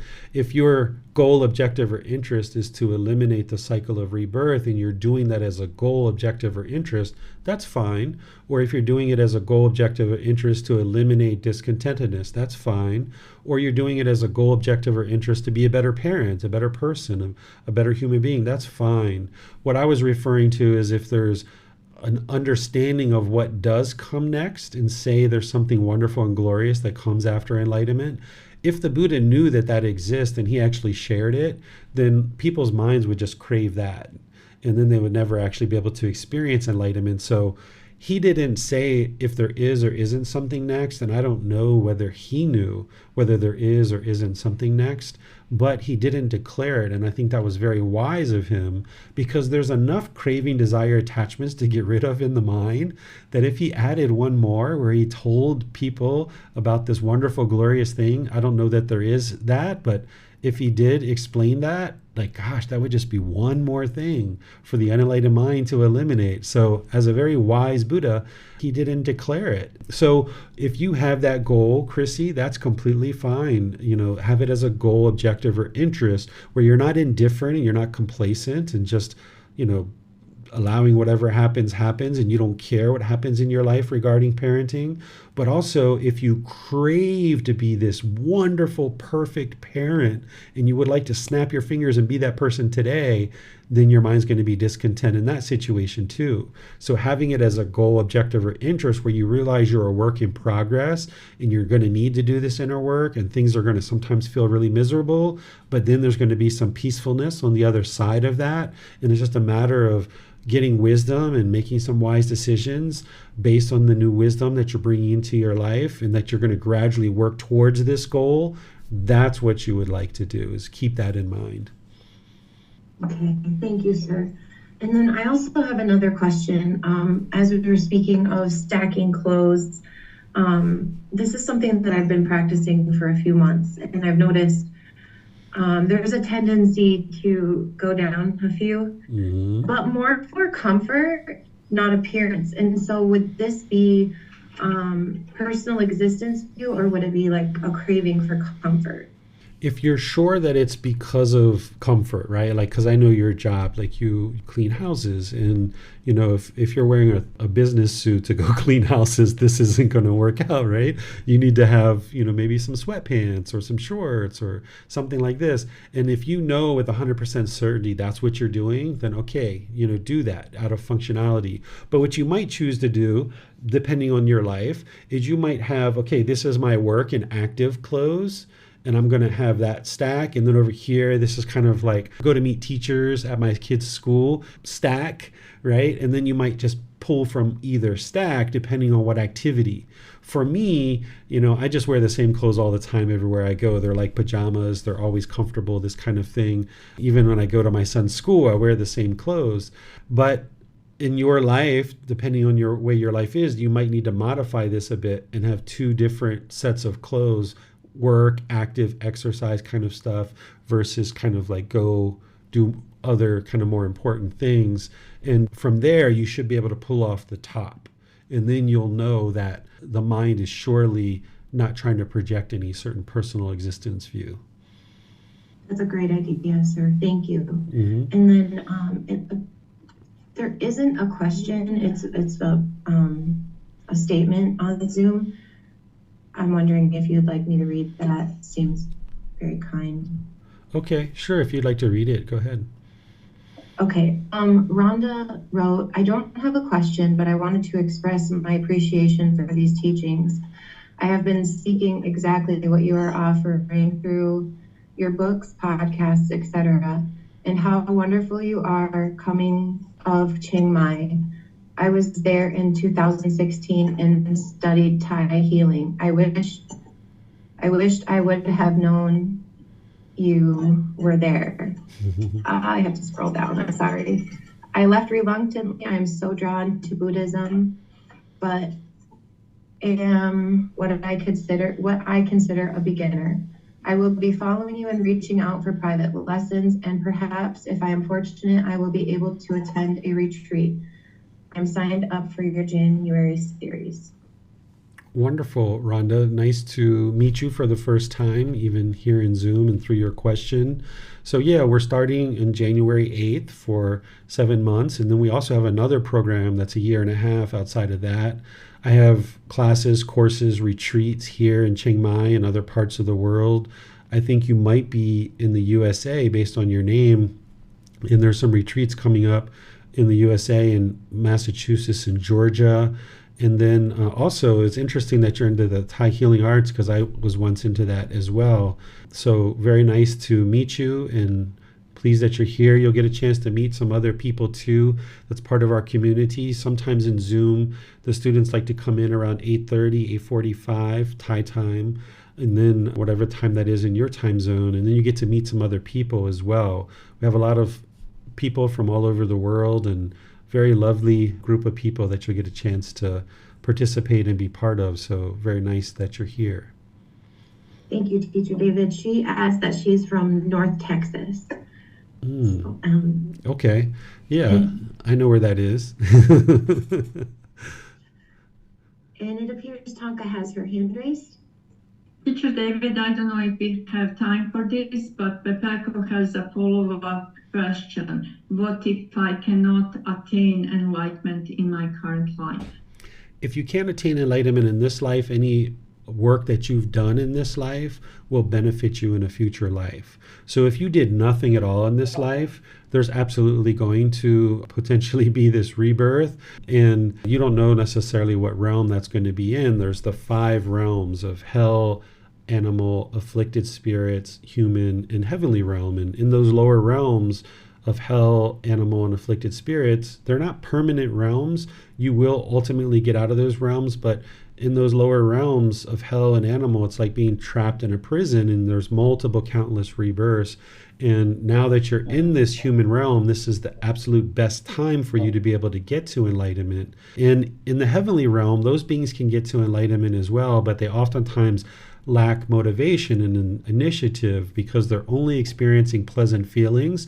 So that heavenly realm is not permanent. Those beings still need to do the work to get to enlightenment, and they're less likely, because of a lack of motivation, they're oftentimes reborn down into the other realms. So here now in this realm of human is the most ideal time for you to get to enlightenment, and you can do the work, and whatever amount of work you do in this life, you may get to enlightenment in this life. But if you don't, any work that you've done is going to only benefit you in that you'll have an improved rebirth in your next birth, and you'll retain the wisdom of these teachings in a future life. And this is why some people gravitate to these teachings in this life, and they might find it a bit easier for them in this life to learn these teachings because of work that they've done in previous lives. And then some people find it more challenging in this life because maybe they haven't been exposed to these teachings in previous lives. They didn't make the choice to learn them, and maybe this is even their first birth in the human realm, so they might be dealing with a lot of pollution, and everybody's starting at different places. But there's no reason why you can't get to enlightenment in this life, especially if you stay dedicated and diligent. You work with a teacher, you receive guidance and ask for guidance. You use the resources here with the words of the Buddha. That's a game changer for you. No matter what it is that you've been learning in the past, it's a game changer to be learning with the words of the Buddha. Once you start learning with his words and you learn with guidance from a teacher, this is completely revolutionary to your practice. You can be out there on your own trying to dabble through all kinds of stuff. You'll never actually get to enlightenment. But by working with a teacher, and a teacher who's dedicating their teachings with the words of the Buddha, it's such a game changer. There's no reason why you shouldn't be able to get to enlightenment. But if you fall short for any reason, there's always rebirth, and you'll benefit from the work that you're doing in this life. Thank you, Teacher David. That's all for today on YouTube. That appears to be all the questions for today. All right. Well, I would like to just thank all of you moderators for helping out, and thank all of the students for your questions and your comments. Yesterday was the first class I taught the entire class with no moderators, and of course it went just fine, peaceful and joyful, but it really is nice having moderators. You guys, I think, contribute your time and effort to helping out the community and allowing the questions to come in, and I can just stay focused on the teaching. That really helps the community to be able to do that. But of course, moderators are impermanent. There's going to be some situations where I teach classes without moderators, and that's completely fine. But I surely appreciate that you guys are contributing to helping out in these classes, because I think it benefits everybody. So thank you for your generosity and your commitment to moderating in the class. And thank all of you students for your dedication and diligence to ask questions, and whether you're attending live or you're watching this on the replay, as you continue to learn and you continue to practice, you'll see these benefits as the condition of the mind improves. And getting rid of this personal existence view is a very big step in the right direction. So as you get to the point where you're ready to start focusing in on that, whether it's now or sometime in the future, I'm here to help you in all of those ways that I mentioned. In next Sunday's class, we're going to be focusing in on all the other fetters, because there's 10 total. I've split this one out because it's one that students tend to need more discussion around and time to understand. So I put this in just one class. But in next week's class, it's titled Eradicating Pollution of the Mind, Eliminating the 10 Fetters. Here we're going to talk about all 10, and I'm going to explain the solutions to all 10. And those will be a lot more straightforward for you in comparison to the personal existence view, because there are things like ill will and sensual desire, conceit, and things like this, that they'll just be a lot more straightforward for you, where this one, people haven't tended to think about it as much or even have been aware of it, so that we need more time to talk about personal existence view.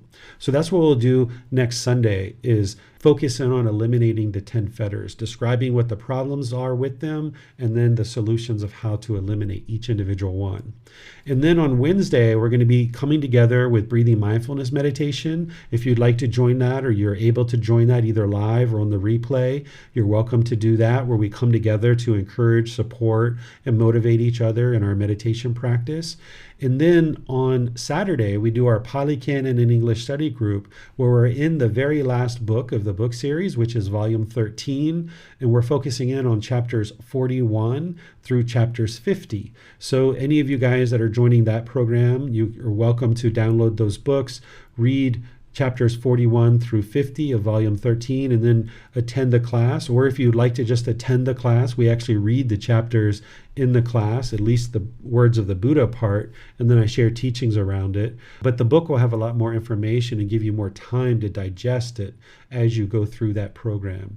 And then we're going to be restarting that program on January 28th. You can really join that program at any time, because it's a year and a half, and you can come and go out of that program at any point. But if anybody's interested in starting at the very beginning, it starts on January 28th. So thank you all for joining for today's class. I'll see you guys in a future class. Have a very lovely and wonderful rest of your day. Sawadee ka. Thank you for listening to this podcast. To provide support for this podcast, visit patreon.com/support Buddha. To access more teachings, visit buddhadailywisdom.com. There, you will discover a full range of courses, retreats, and online resources to assist you on the path to enlightenment. Remember to establish a daily, consistent meditation practice, along with learning and practicing these teachings. A well-developed meditation practice is the foundation in which to train the mind to attain enlightenment.